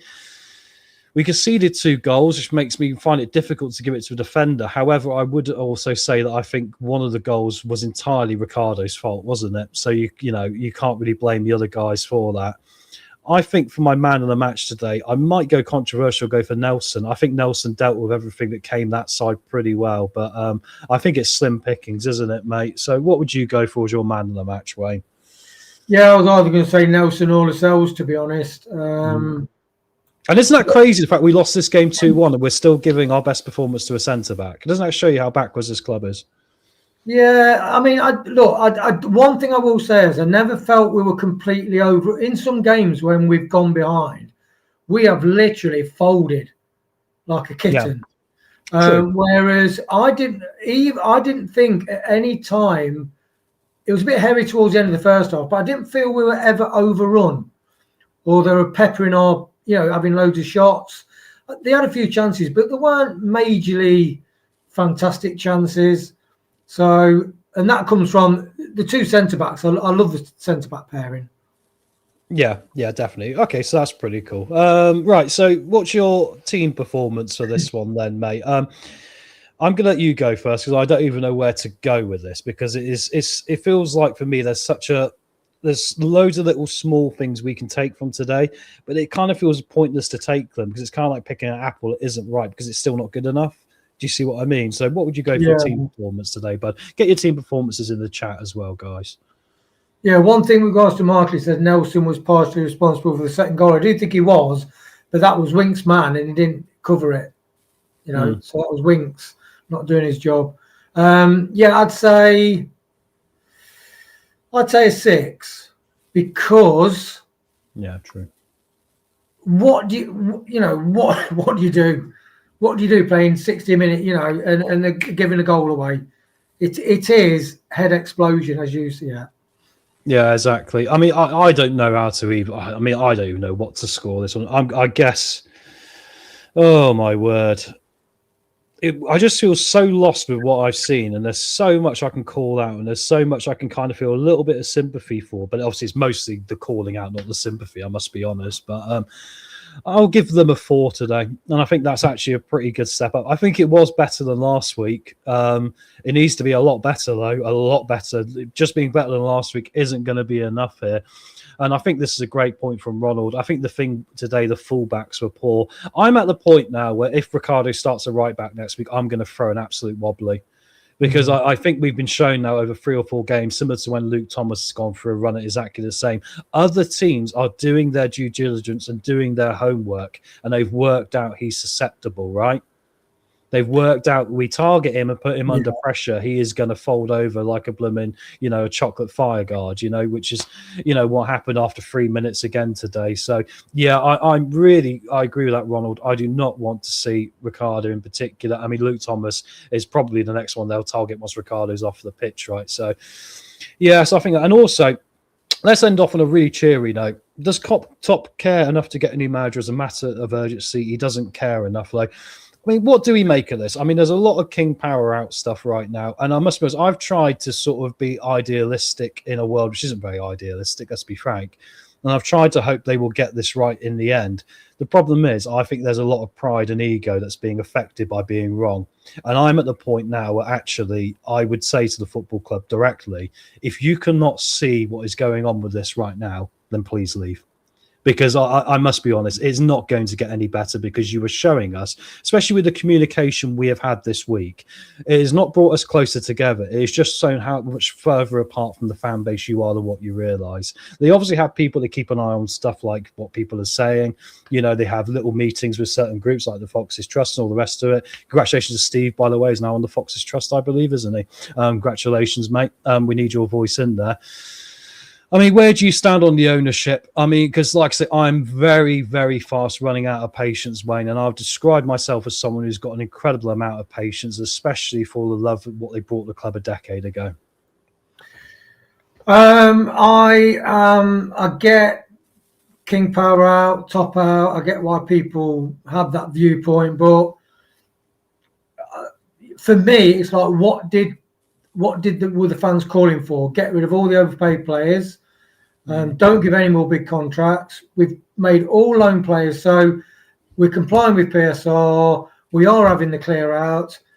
And for me, I do think it's unreasonable for people to then expect that team to, like, for instance, in the last couple of weeks, to get men sent off, major injuries like Skip, concussion, JJ, Ramsey, and then to be able to produce what should be a 7 or 8 out of 10. That's just my personal take on it. And I would normally like to see how, I'm the sort of person, I would like to see how things play out and give people time. I think sometimes to only allow people a small portion of time in the grand scheme in a particularly important either renovation plan or transformation plan, I personally wouldn't do that. So I would, what I wanted to do from top is see, first of all, do they clear all the shit out? Secondly, will they start to really incorporate the younger players? And they are doing that more than they ever have in the last 5 years.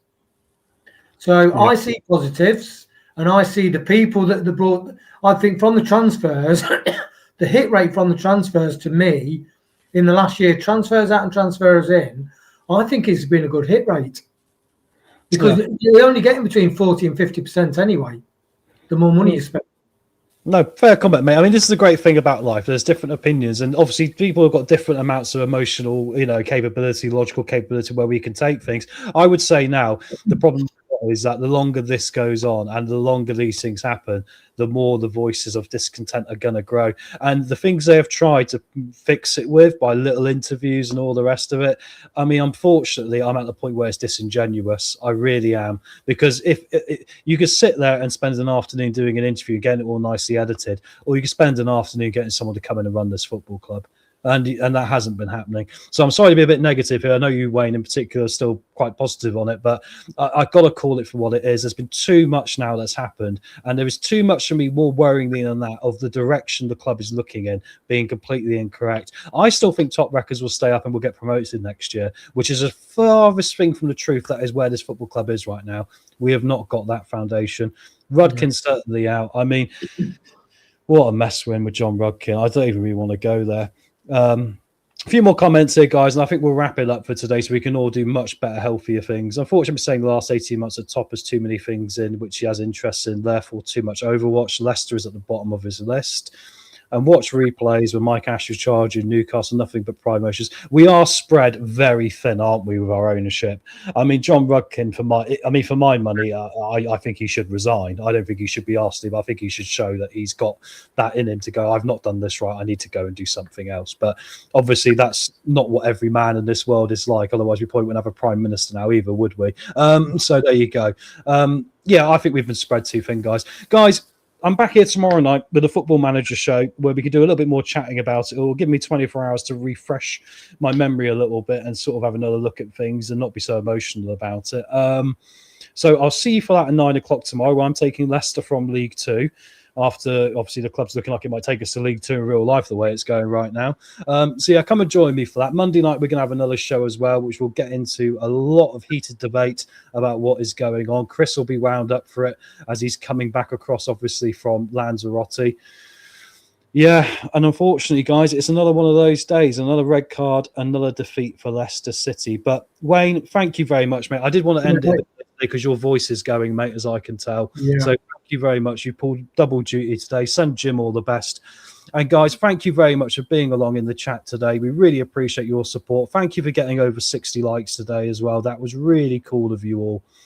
And I think then, like I say, we'll call it for today. I'll see you tomorrow night at 9 o'clock for the Football Manager show. And we'll see you Monday where there's going to be one hell of a show coming up for you.